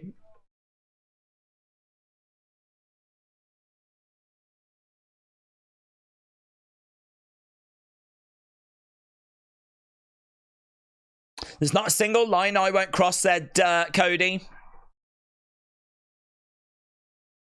I like the, you know, no one has held Kevin down more than Kevin Owens, right? I kind of feel like we maybe went back to that point a few too many times. Like, you don't hate me, you hate yourself. Do you know who's held Kevin down the most? Kevin. I kind of feel like we had that same theme quite a bit throughout the promo. It was really good, really captivating. I do think they should have just announced it for Survivor Series, though. Do think they should have just announced it for Survivor Series. Surely that's where it's going down. The segment stole the show, said J14. It was very, very good.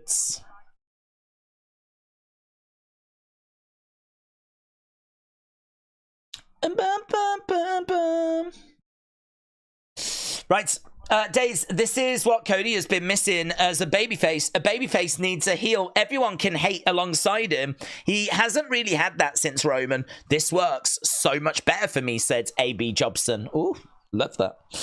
Damn, that segment fire, said Tyler. Pooter gives it 5 out of 5. David said Randy returns and shockingly helps Kevin win. This will lead to a tag match. Rhodes and Cena versus Owens and KO.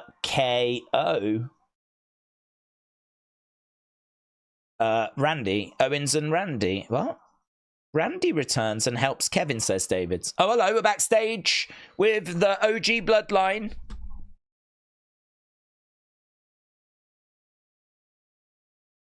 We still need to find a 5th member. I think I'm out of ideas. How about Cody? No, he's busy. No. Roman says no. That's old news.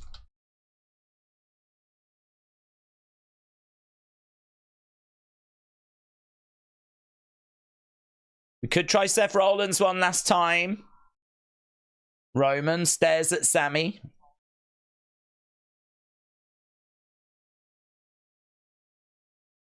There's no one else.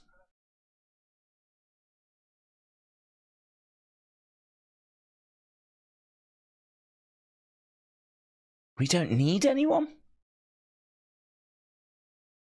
This is all that matters, says Roman. I'm not sure they're too keen on that. Look at their faces. They're like, I think we do. Pretty sure we got murked the other day. If we die together, says Roman. I would want a new leader. Right now, they're like, oh my god. Maybe Solo is the tribal chief. Your plan for taking on 5 people is we just stay at 4.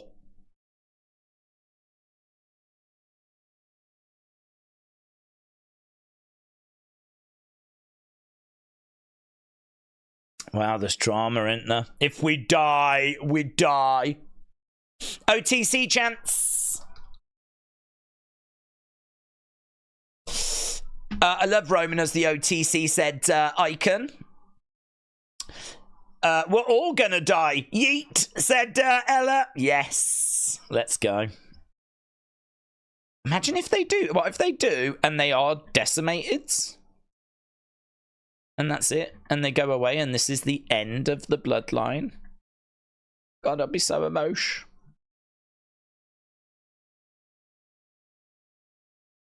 Let's go. Naomi making her way out. It's talking like it's talking like that makes me see Solo as tribal chief. They should recruit Trick. Oh my god. Could you imagine? Could you imagine Trick Williams coming down? Oh my God, I'd explode. I'd flipping explode. They need to ask Ava. They need to ask Ava. Keep it in the family. But can we watch the show, said Black Life. It's a commercial break, buds. Bloodline is finished, said Chris. Sis said Heyman comes back with CM Punk as the 5th member or Lance Hawaii as a surprise. Airborne said Joe Hendry. Well, actually, I'm glad. Let them go 4-on-5 and get tsunami'd, said Kappa. So Kappa's quite up for seeing them get destroyed.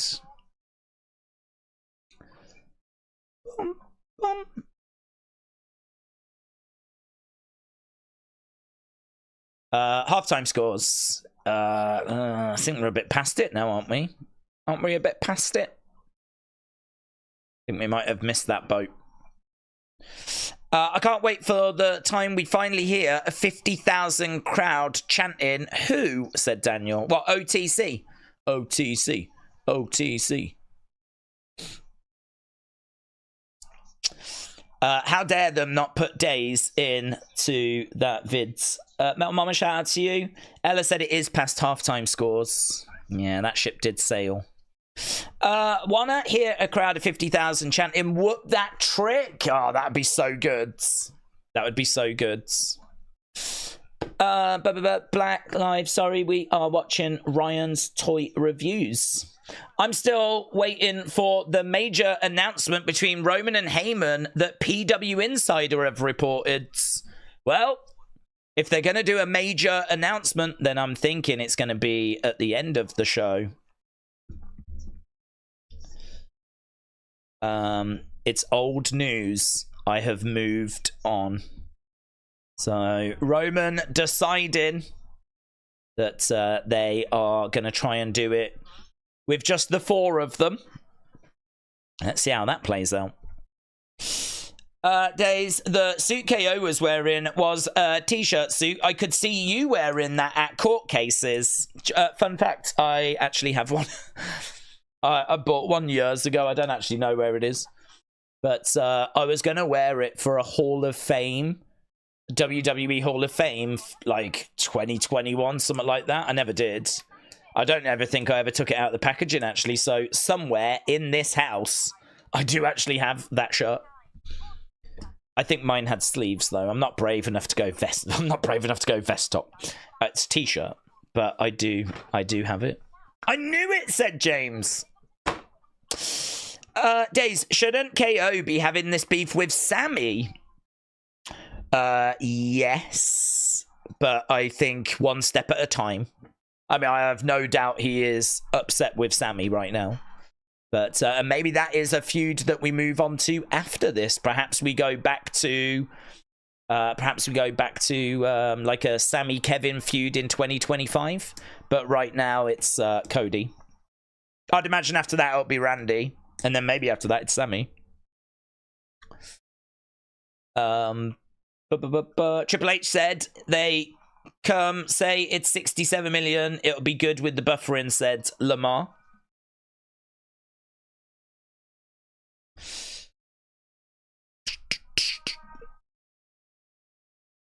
Okay, we've got we're going back to the show now. Oh no. Oh, this is the Netflix announcement.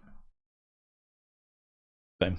Maggie said it's Bianca. They're breaking them up, remember. Bianca shouldn't be stuck with Jade forever. It feels like it. Did Sami Zayn? Did you see Sami with GSP? I did, Spartan, yes. Edward, hello, Days. I know it doesn't make sense, but with Jade being took out, just say that she's out of War Games. What if Becky or Charlotte are her replacements? Could be. It was me, not you, said, what if The Rock is the 5th guy, and when he enters, he turns on Roman? I wonder why they've not thought of asking The Rock, to be honest. I wonder why that's not been discussed. Do Do you think they know that he is off with them? Do you think he knows that they know that he's upset with them? I mean, technically, we don't know that he is. We just know where the story's going, of course, but we don't know that he's upset with them.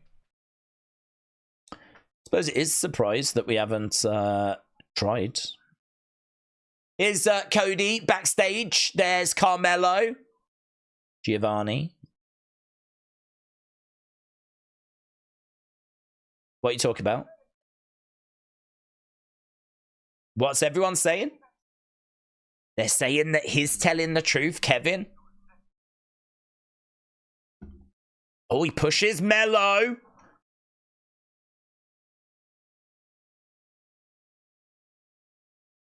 Not now. Nick Aldis trying to get between Carmelo and Cody.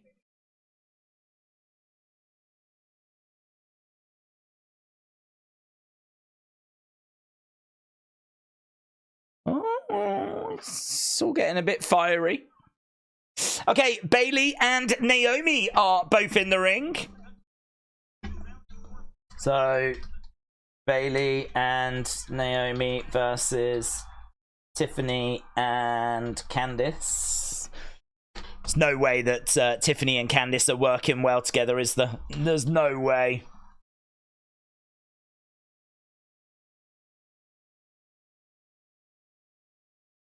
Tiffany and Candice.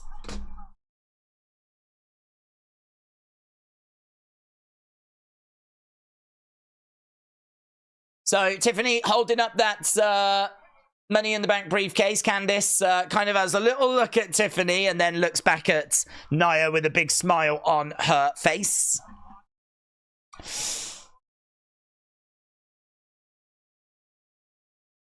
The stadium is beautiful, said AB Jobson.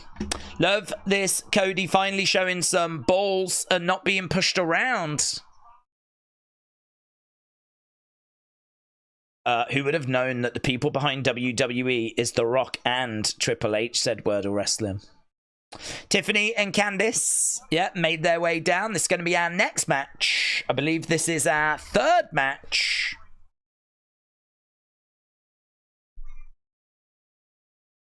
Bayley and Naomi versus Tiffany and Candice.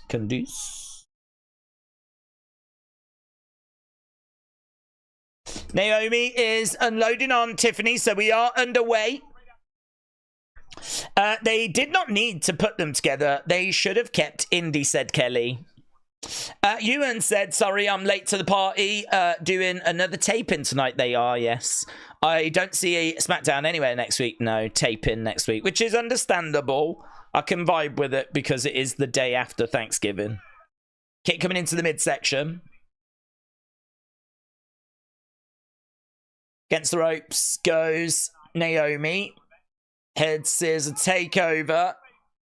Tiffany goes over to the corner. Over by the ropes. Naomi lands on her feet. Tiffany goes down to the outside. Naomi goes to the outside of the ring. Nia is in her face. Bayley coming over. Toodles. She's got Toodles written on her tights, on her trunks. Okay, so they were both standing, hiding behind Nia, and then they jumped round and attacked Bayley and Naomi. That has given the advantage to Candice and Tiffany. Gets ropes, looking for a clothesline. Naomi on her knees, kicked there by Naomi. Naomi is over by the ropes. She gets slammed down. In the ring goes Bayley. Bayley going against the ropes. Getting, here we go, through the ropes. Boom! Over to the outside goes Candice. Bayley sliding through the ropes with a drop kick. There we go. Right, is the OG Bloodline coming on to SmackDown? I think there's a good chance we see them, yes. But I am a Candice fan, said Kim's Chains Nick Butcher. After surviving Joey Ryan, she is an amazing woman. I have got respect for her. I wonder what her relationship with Joey Ryan is like now. I'm not aware that he ever did anything to her. Not that I'm aware of. So I'm not sure that she ever observed anything or anything like that. I mean, I doubt she would hang around with him if she had. So I'm guessing she was likely... She probably knew that he was like a player and there was, you know, maybe there was things going on, but I don't think she knew of anything that was unlawful or problematic. She's too nice of a person. I just don't think she would support that. But she was kind of hanging with him on the indies quite a lot, wasn't she? They were like a proper team. Don't know, yeah, I'd be interested to get her thoughts on Joey Ryan. I don't think anyone's going to ask her, though. Some things seem scrambled in that match. Tony said, there goes my stupid internet. I'm going to have to listen to you, Days, because I can't see the actual show. Well, right now we're at commercial break. I've just got an advert for some Black Friday TVs. You can get a tablet Samsung for £159. It's A9.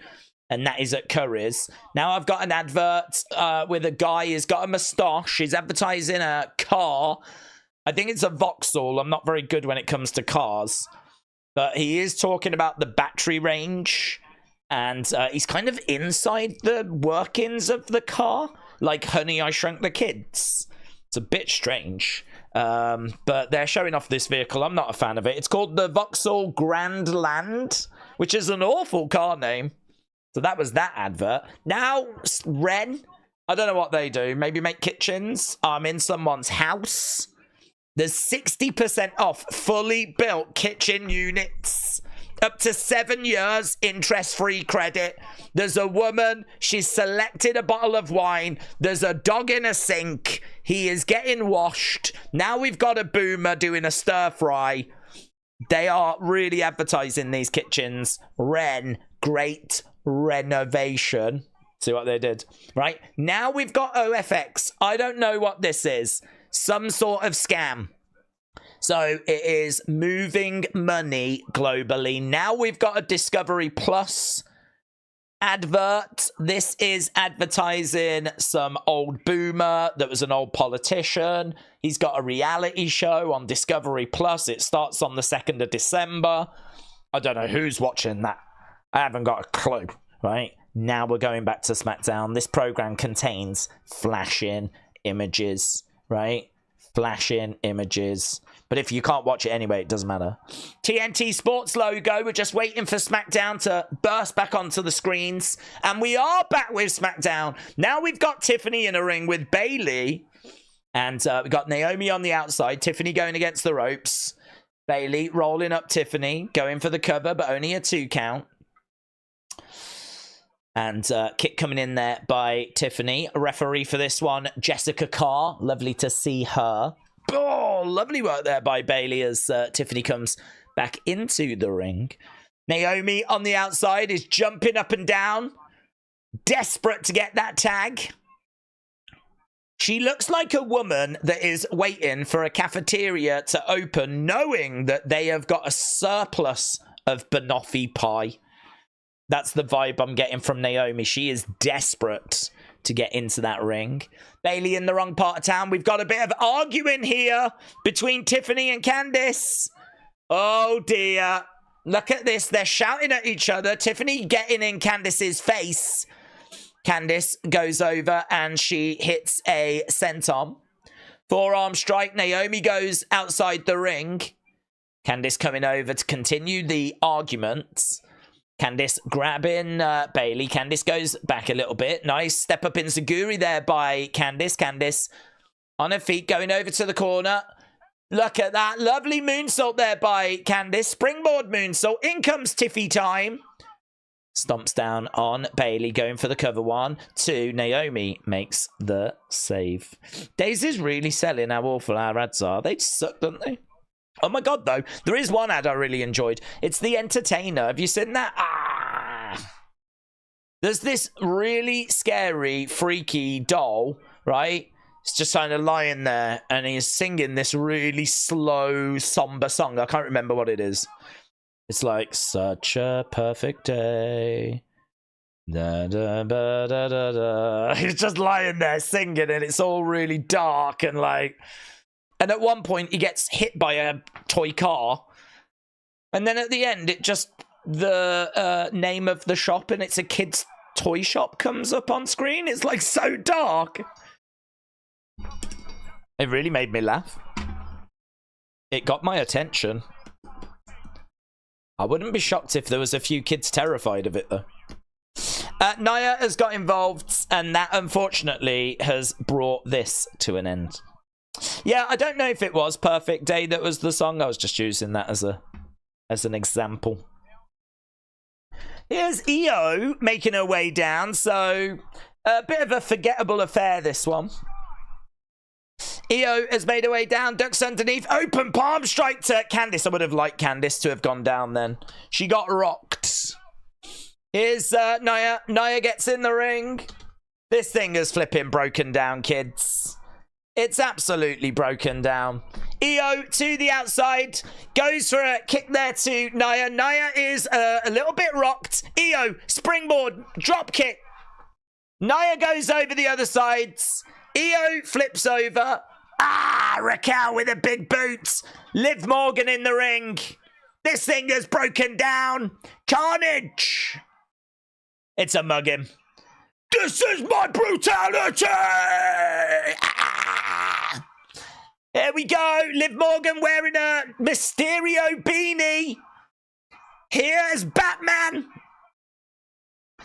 Batman making his way down to the ring. Yes! Boom! Kendo stick! Boom! Oh my god! Ah! Straight on the boob. Right on the nipple. Great work by the caped crusader.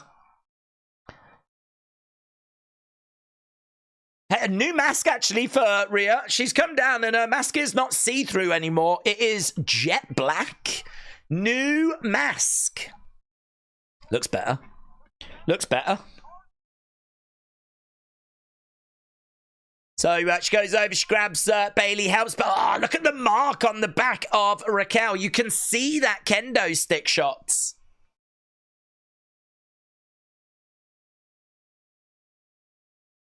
Let's go. Tommaso Montez. That match. Next. Boobs.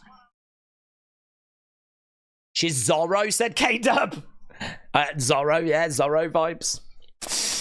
3 dogs in sinks. I'm going to add that to my vocabulary for sure, said Ali Soul. Shout out to you, Ali. I hope you're well, buds. Right, getting your votes for that last match. It was a little bit forgettable. It was more about what went down afterwards. Air God T-break, it's division, said Maggie. Could that noise be a wee bit smaller, said Karanga. Oh, what, do you think she's had nose surgery? I don't think so. I don't think so. I can't say I noticed. Maybe when she did her orbital bone, she was like, can you do this as well? I quite fancy changing this, if you don't mind. I mean, I don't think she has, but...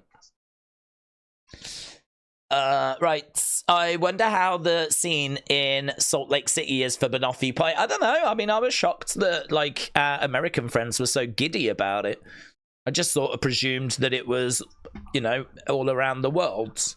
I mean, I've grown up with Banoffee Pie, so to me, it's I love it. It's great. It is. If you've never tried it, it is fantastic. But it is something that I've enjoyed throughout my whole life. So... don't know. It'd be a little bit like trying cheesecake for the first time and being like, oh my god, this is good. There's got to be banoffee over there, isn't there? How do these boomers not manage to find it? You can't tell me America doesn't have banoffee pie. Come on. The ads suck now. Feel like they're every 10 minutes, said Kapata. Wrestle with Andy said, Days, what is the best advert of all time? Maybe Phil Collins, the Gorilla advert. Yeah, that was great. That was great. Yeah, that was great. There was this gorilla, and he was sat there taking like deep breaths, and it was all really quite dramatic. And it was it had Phil Collins. I can feel it calling in the air tonight. And this gorilla's just sat there. Oh, and you didn't know what was going to go. And all of a sudden, when the drums come in, the gorilla's at a drum kit and he plays. And people flipping loved it. And it was advertising a chocolate bar. Yeah, that's got to be in the mix, hasn't it? I'm really trying to think of like great ads. I'm drawing a bit of a blank, to be honest. Oh, there was one that I remember from when I was a kid that I loved. But there was this one, right? And it was for Rolo. You know, give someone your last Rolo, right? Which is like a chocolate. So it's a chocolate thing. They're in segments. And you're meant to give the person that you love your last one. Like, here, this is my last one. Give them your last Rolo. So there's this kid, and he goes to the zoo, and he gets down to his last Rolo, and he goes up to an elephant, right? And he's like, here you go, to the elephant. The elephant puts his trunk out, and the kid snatches it away and eats it. And he goes, nah, like that to the elephant, right? Fast forward like 30 years later, the guy is stood at the side of a road watching a parade, and he's eating Rolos. This elephant comes walking past, and his trunk just smacks the guy in the face. And as the elephant walks off, he goes, meh, meh. I love that advert as a kid. It made me laugh so much. The elephant getting his revenge all those years later. Because they never forget, do they, elephants? That's one thing we know about elephants, to be true. They never forget. And he never flipping forgot. So that was my favourite as a kid. Okay, here's Montez. Feel free to put in your favourite adverts. This part of the stream is sponsored by Wrestle with Andy. Brought to you by Wrestle with Andy. Oh, Belly's going to get you. That was good. Just a giant belly bouncing down the road. Belly's going to get you. What was that for? What did that advertise? Can't even remember what it advertised. But there was just this big belly that would go bouncing down the road.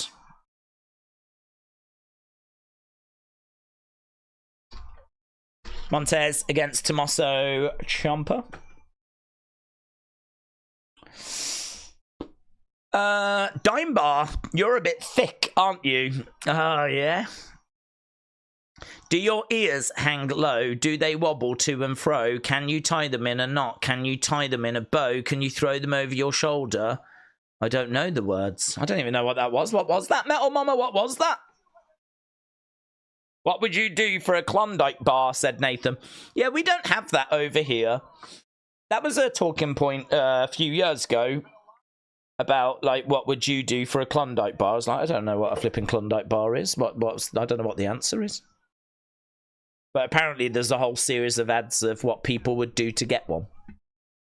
Richard said Team Rhea must reveal their 5th member in what is to be at Raw, or Bianca can be replaced with someone at War Games for Jade Cargill's injury, said Richards. Well, yeah, I mean, is she going to be ruled out till War Games? I don't know if she's out that long. She could be. She may be. But I don't know that she is. Ciampa has made his way down, but yes, there might need to be a replacement.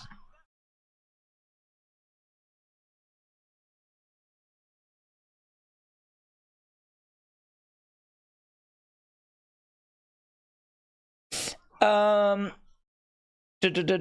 if we get Natty back, like she hinted at yesterday, but I know she's on Raw. Maybe, said Metal Mama. Maybe. I don't know that we're replacing Jade, to be honest. I feel like Jade's someone that we're building up. I don't know why we would take her off Survivor Series in a match that she would be fine in, because it's a multi-woman match. You know, she would struggle in a one-on-one match, But actually just being in a cage with a load of other women, why do we need to take her out of that? Well, I'm still not totally sold on Jade's missing Survivor Series, but she could be. She could be.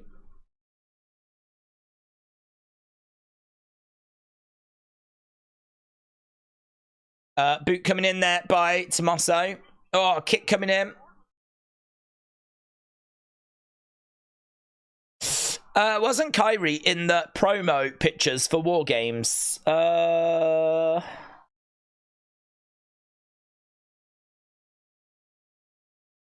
don't know that she was in the promo picture, but she was accidentally, we think, accidentally mentioned on the WWE website. Yes.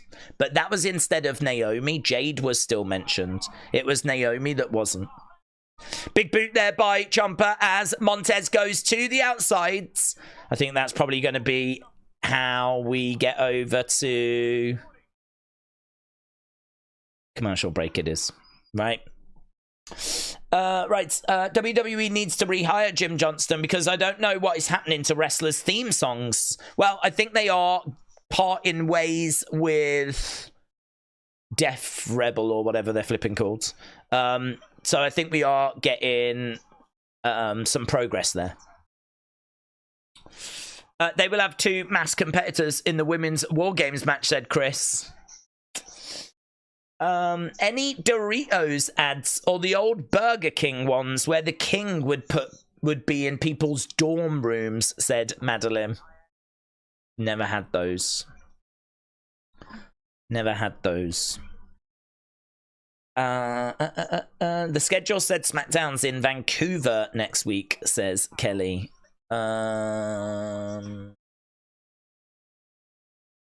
Where's that WWE website? There wasn't one listed.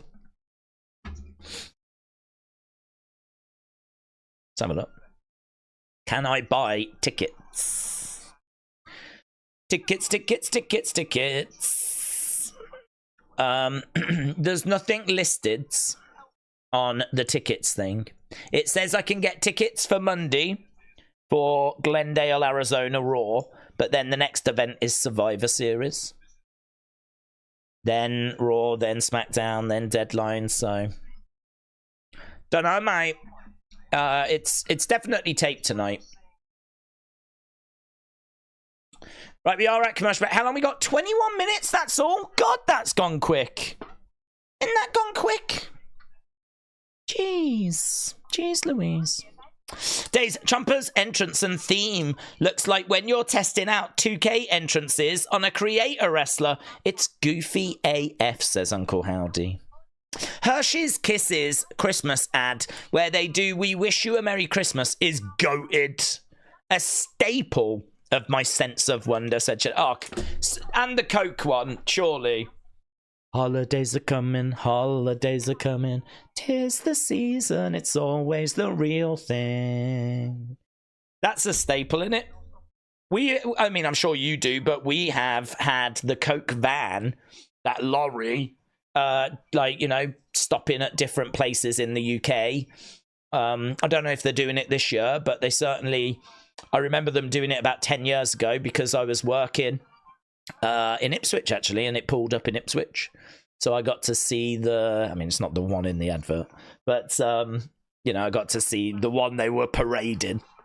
So the Coke van, if you're talking about, like, iconic Christmas feel, I think it's always good when you see the Coke advert. Holidays are coming, holidays are coming. My favourite is the Milky Way one with the red car and the blue car. Don't know it.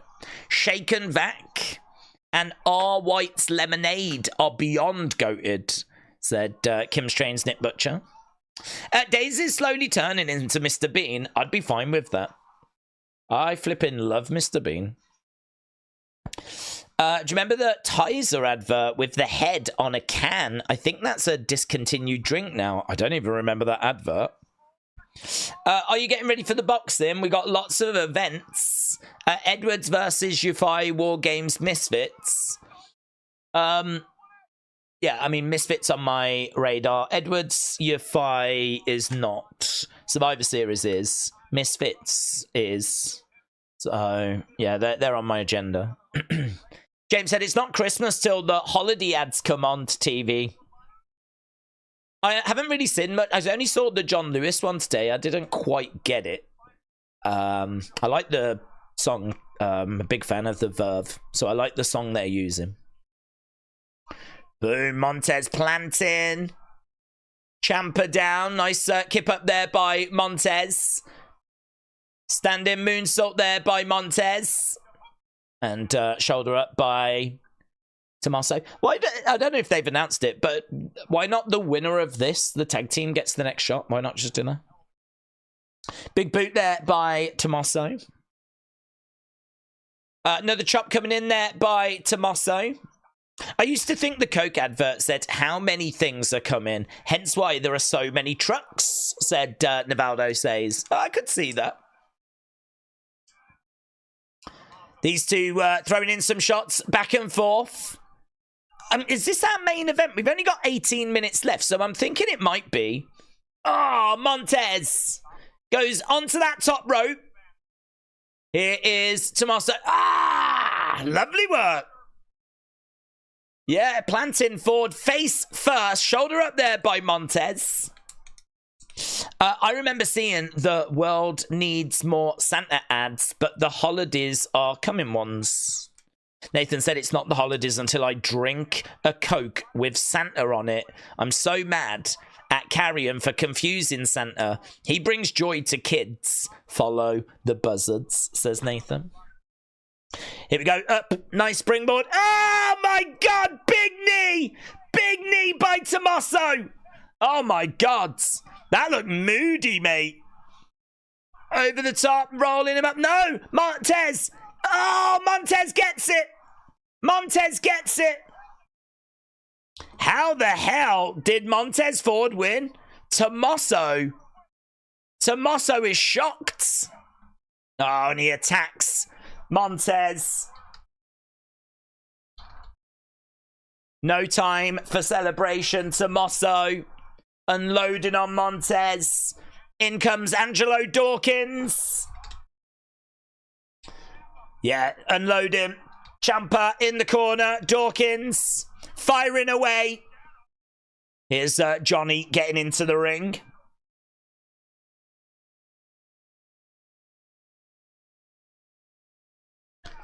Yeah, this has got out of control. Johnny is trying to get Tommaso off of Dawkins.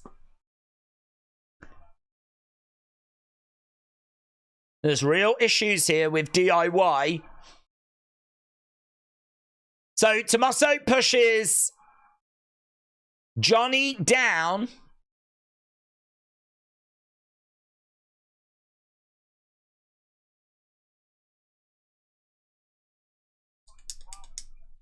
He's going to find himself alone, says Michael Cole. Whose team are you on? It's a good question. I'm totally with Tommaso here. Whose team are you on?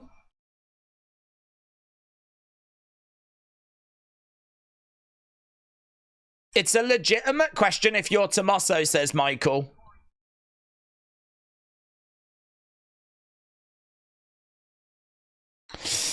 Part of Roman's redemption. Poor Montez. He's getting attacked, said Dro.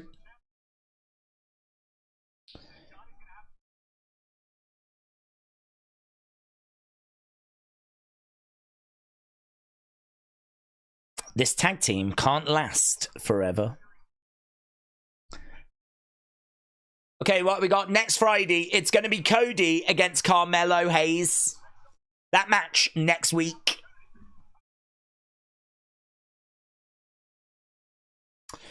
Yeah, we get another triple threat match next week. I like the fact they're spacing this out.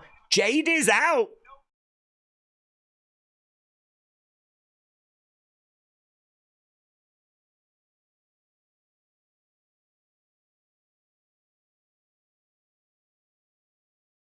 Jade is out of next week's match. That's only a day before Survivor Series.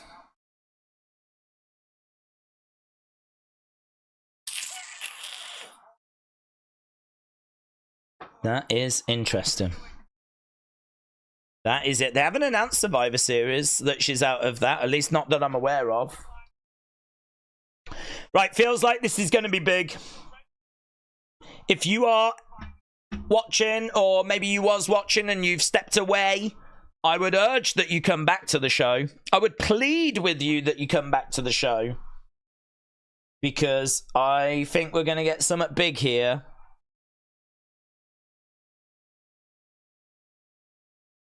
Rumors are of a Roman Heyman something. That's big, though. Jade being out next week, just a day before Survivor Series. All that does is it makes the predictions even harder now.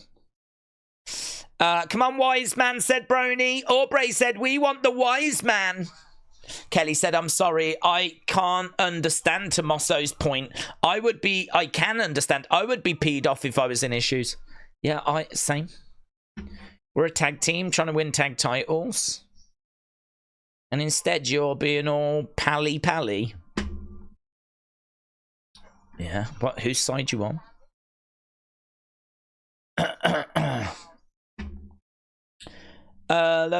If we're not getting Heyman, it's gonna be bad, said Madeline. I'm with Chomper, said Vic. Butt drugs adverts, YouTube, it said MXXS. They're real worth it. A real pharmacy here in the States that you can park in the rear. What? What? You're getting adverts for butt drugs. We have very different YouTube experiences, you and me, buds. I have not had any adverts for butt drugs. Johnny is going to turn heel with Chomper, said James. Daniel said they're going to put spoilers out and they'll spoil it. Well, hopefully, whatever goes down now, we are going to be able to just enjoy. And then next week is just a bit of paint by numbers, you know? Although it is true, whoever Jade's replacement is going to be will be spoiled, because that is being taped after, isn't it? So that's true. Navaldo said, is Zilla the 5th member? I don't believe so. There's no word that he's even signed with WWE. Do you remember the BN adverts? No. BN. Days mentioned me twice, said Madeline. It's 3 times now. Jeez. What a time to be alive. Could it be Charlotte, said Real John. Could be. Days, can you accept and be the 5th person for Bloodline? Go on then, mate. Go on. Oh, God, that'd be awful, though. Imagine that. You've got to face Bronson. Ugh. Jacob. Oof. I mean, even Solo's not fun. He used to be the enforcer. Oof. Tammer's going to be like, yeah, like this, and you'll be like, intimidated. And then the one that botches all the time, that might do some real damage to you, you know? Do you know what? I would be. I'm not surprised they're struggling. I'm not surprised they're struggling to find another person. War Games advantage match: Bianca, Nia.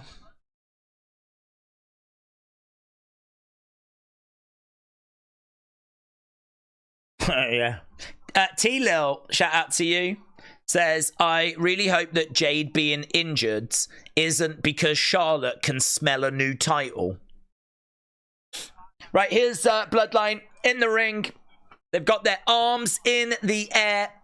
The ones are up. Who? Are we going to get the 5th person revealed? I think we are. I think we are. Ah, here we go, OTC. OTC. Let's go. OTC. Yes. Yes. Yes. Get your ones up. Get your ones up. Get acknowledging. Our tribal chief is here. Our tribal chief is here. Get the ones in the chats. Let's go. The tribal chief. The only tribal chief. Sami Zayn. Sami Zayn. Sami Uso. Da-na-na-na-na. Let's get acknowledged. Look at all these people acknowledging Sami Uso. Amazing scenes. Yeah. Yeah. We die together. Sami is letting Roman go first. Amazing. Such a generous tribal chief. Yeah.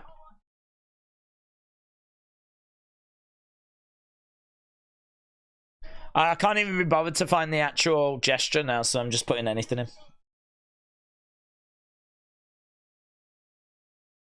Dun, dun, dun, dun, dun, dun, dun. Okay, so 5 on one side, 4 on the other. We got 8 minutes. Is there going to be a little promo first? Come on, Sami. Come on, Sami. Boom. Boom.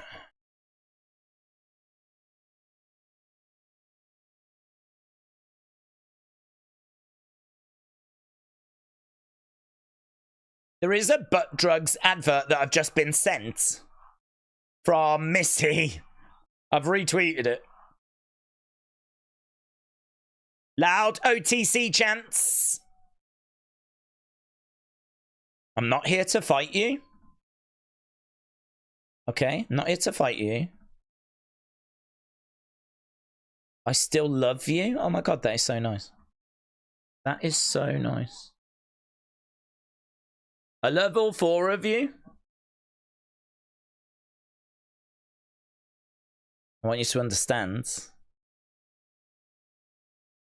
If you join my bloodline, we can rule this company for decades.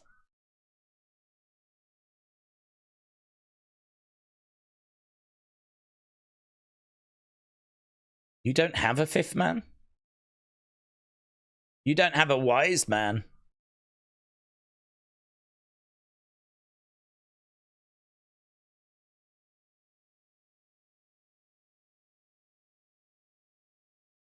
Join my team.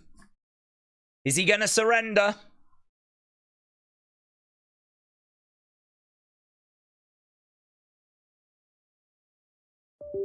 Oh, join my team or the 4 of you will die where you stand. Solo is handing the microphone over to Roman. Roman snatches it. Loud OTC chants. Loud, really loud. Roman in the ring, face to face with Solo.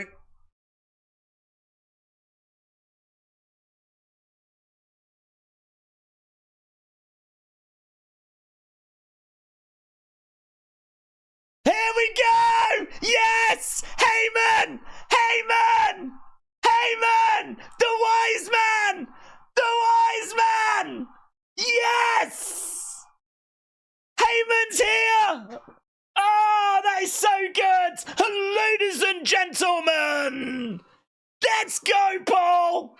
Let's go, Paul! Yes! Yes! Hey, he's got a suit on with like a red shirt underneath. Is he going to bring out Punk? Forgive me.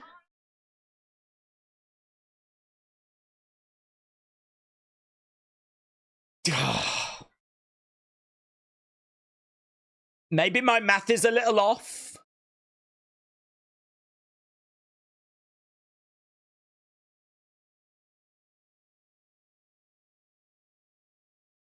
4 versus 5. There's no way.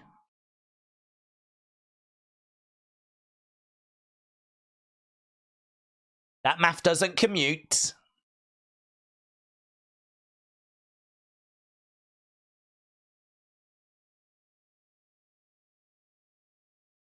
It's not going to be 4 versus 5. Is he bringing out Punk?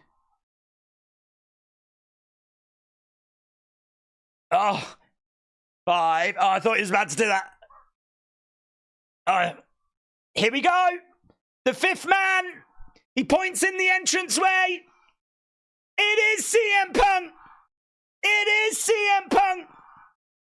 Punk's music hits. CM Punk comes walking out. Wow. CM Punk making his way down to the ring. It is 5 on 5. Punk is back. It's great to see Heyman. It's great that he has got the ability to conjure up CM Punk when required. There will be questions about this. Punk doesn't fit into this story. He's not feuding with Bronson. He's not part of the family. But, well, there we go. CM Uso? I'm so here for CM Uso. Wow, look at this moment as well. Roman in the ring. Oh, with Punk. He was looking at Punk like, well, I wasn't expecting this. Wow. Wow, my mind is blown, said Timothy. Why would Punk help Roman? I think he would be there for Paul. Punk hasn't been screwed by the Bloodline either. Loud CM Punk chants. Wow, look at these two face-to-face in the ring. Sign in the crowd said, just got married today. Congrats. Ooh, what's he say? Why are you here?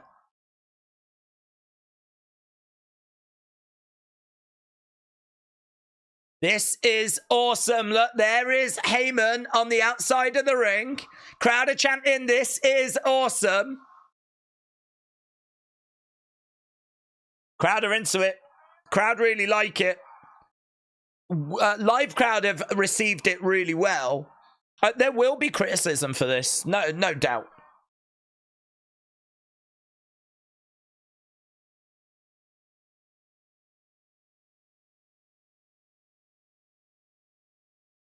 Roman is looking at CM Punk. He hasn't, like, extended his hand or anything. I don't know what he just said to him.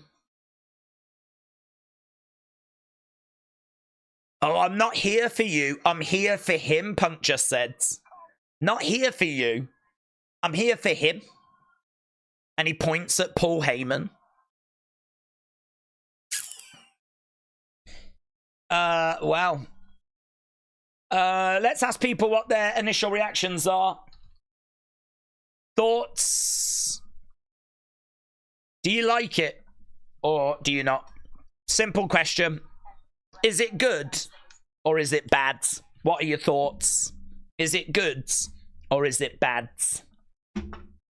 What do you think about the return of the wise man? What do you think about CM Punk being the 5th man? Goods, bads, simple. Wouldn't be easier. Thank God that they did this on the live show and not the taping. Yes. Yeah, thank you, Triple H, for not flipping, botching it. Could have got this wrong. Could have got this really wrong. Some people will say that the choice of CM Punk is the wrong choice, but at least we got the answer on the live show and it's not going to be out there on the tape show, so. CM Us. Calvin, shout out to you. That was awesome, said Daniel.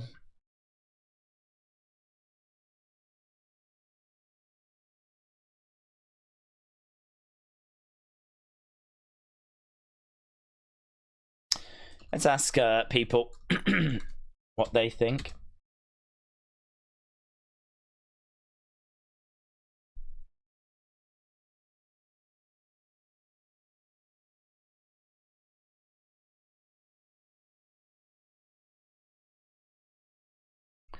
Lovely. I wish I could have gotten Brock as the 5th. It wouldn't happen, but it would have been amazing, said Justin. Yeah, I think putting it aside, the fact that, you know, there's the legal issues, we've said extensively why it can't be done. Yes, I don't disagree with you. Would it have been amazing if we could have done it? Yes, it definitely would. You know, that would have been a lovely response to Bronson.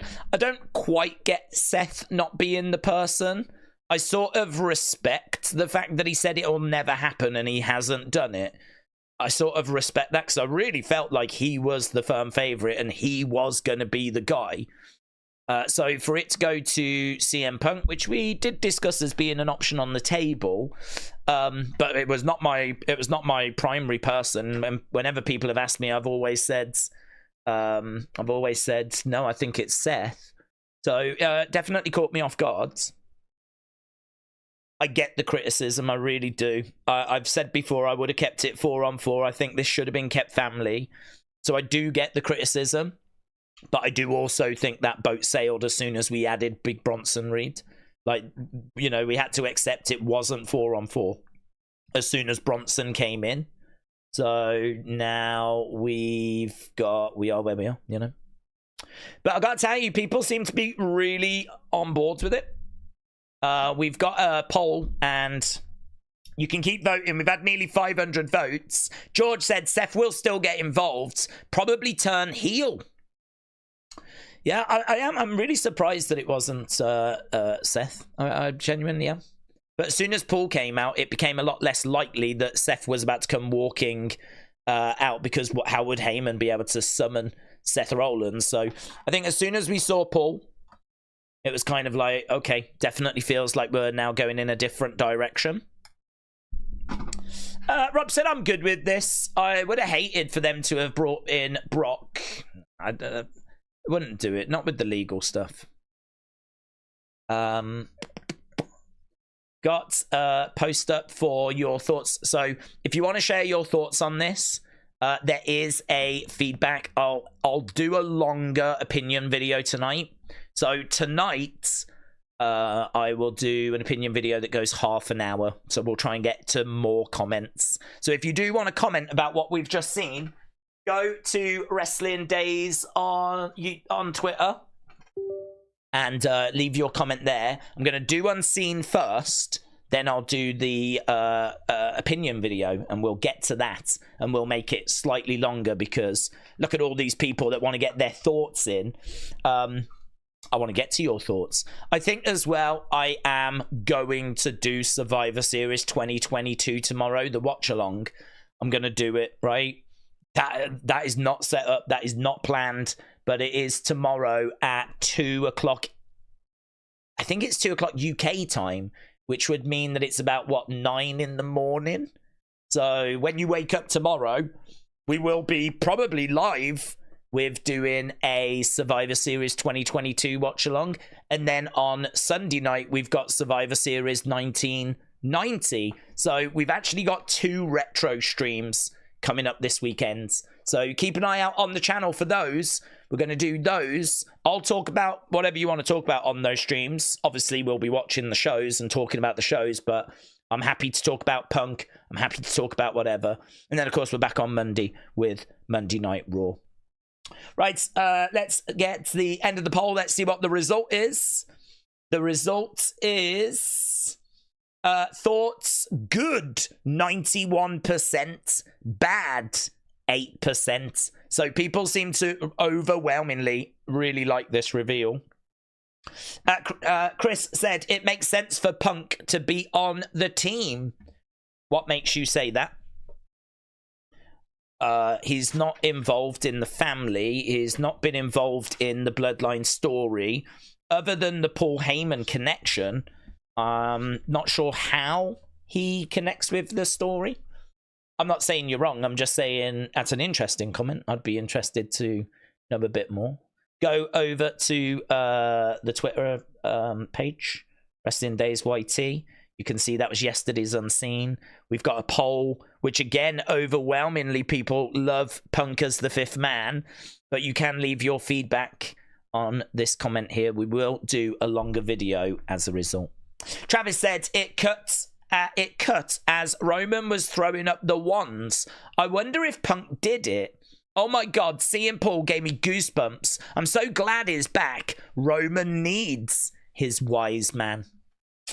Well, he said, I mean, I don't know if this was just Paul saying Paul things, but he said that he was... he didn't look... He did the go to sleep. So he didn't do the acknowledging. So that's an interesting image, isn't it? He didn't do the acknowledging. He did the go to sleep gesture. That's from Alan. But yeah, he said that it would start a year's worth of stories. So I wonder if we're gonna tease Punk Roman now. I wonder if there's going to be something that goes on there. But Roman can't move away from Solo, so that doesn't really make sense. I don't know, man. I feel like that's just opened up a massive, like, it's like a nuclear bomb just went off. Really exciting. They chose Punk only because Seth is going to interfere in the match and turn heel, said Theodore.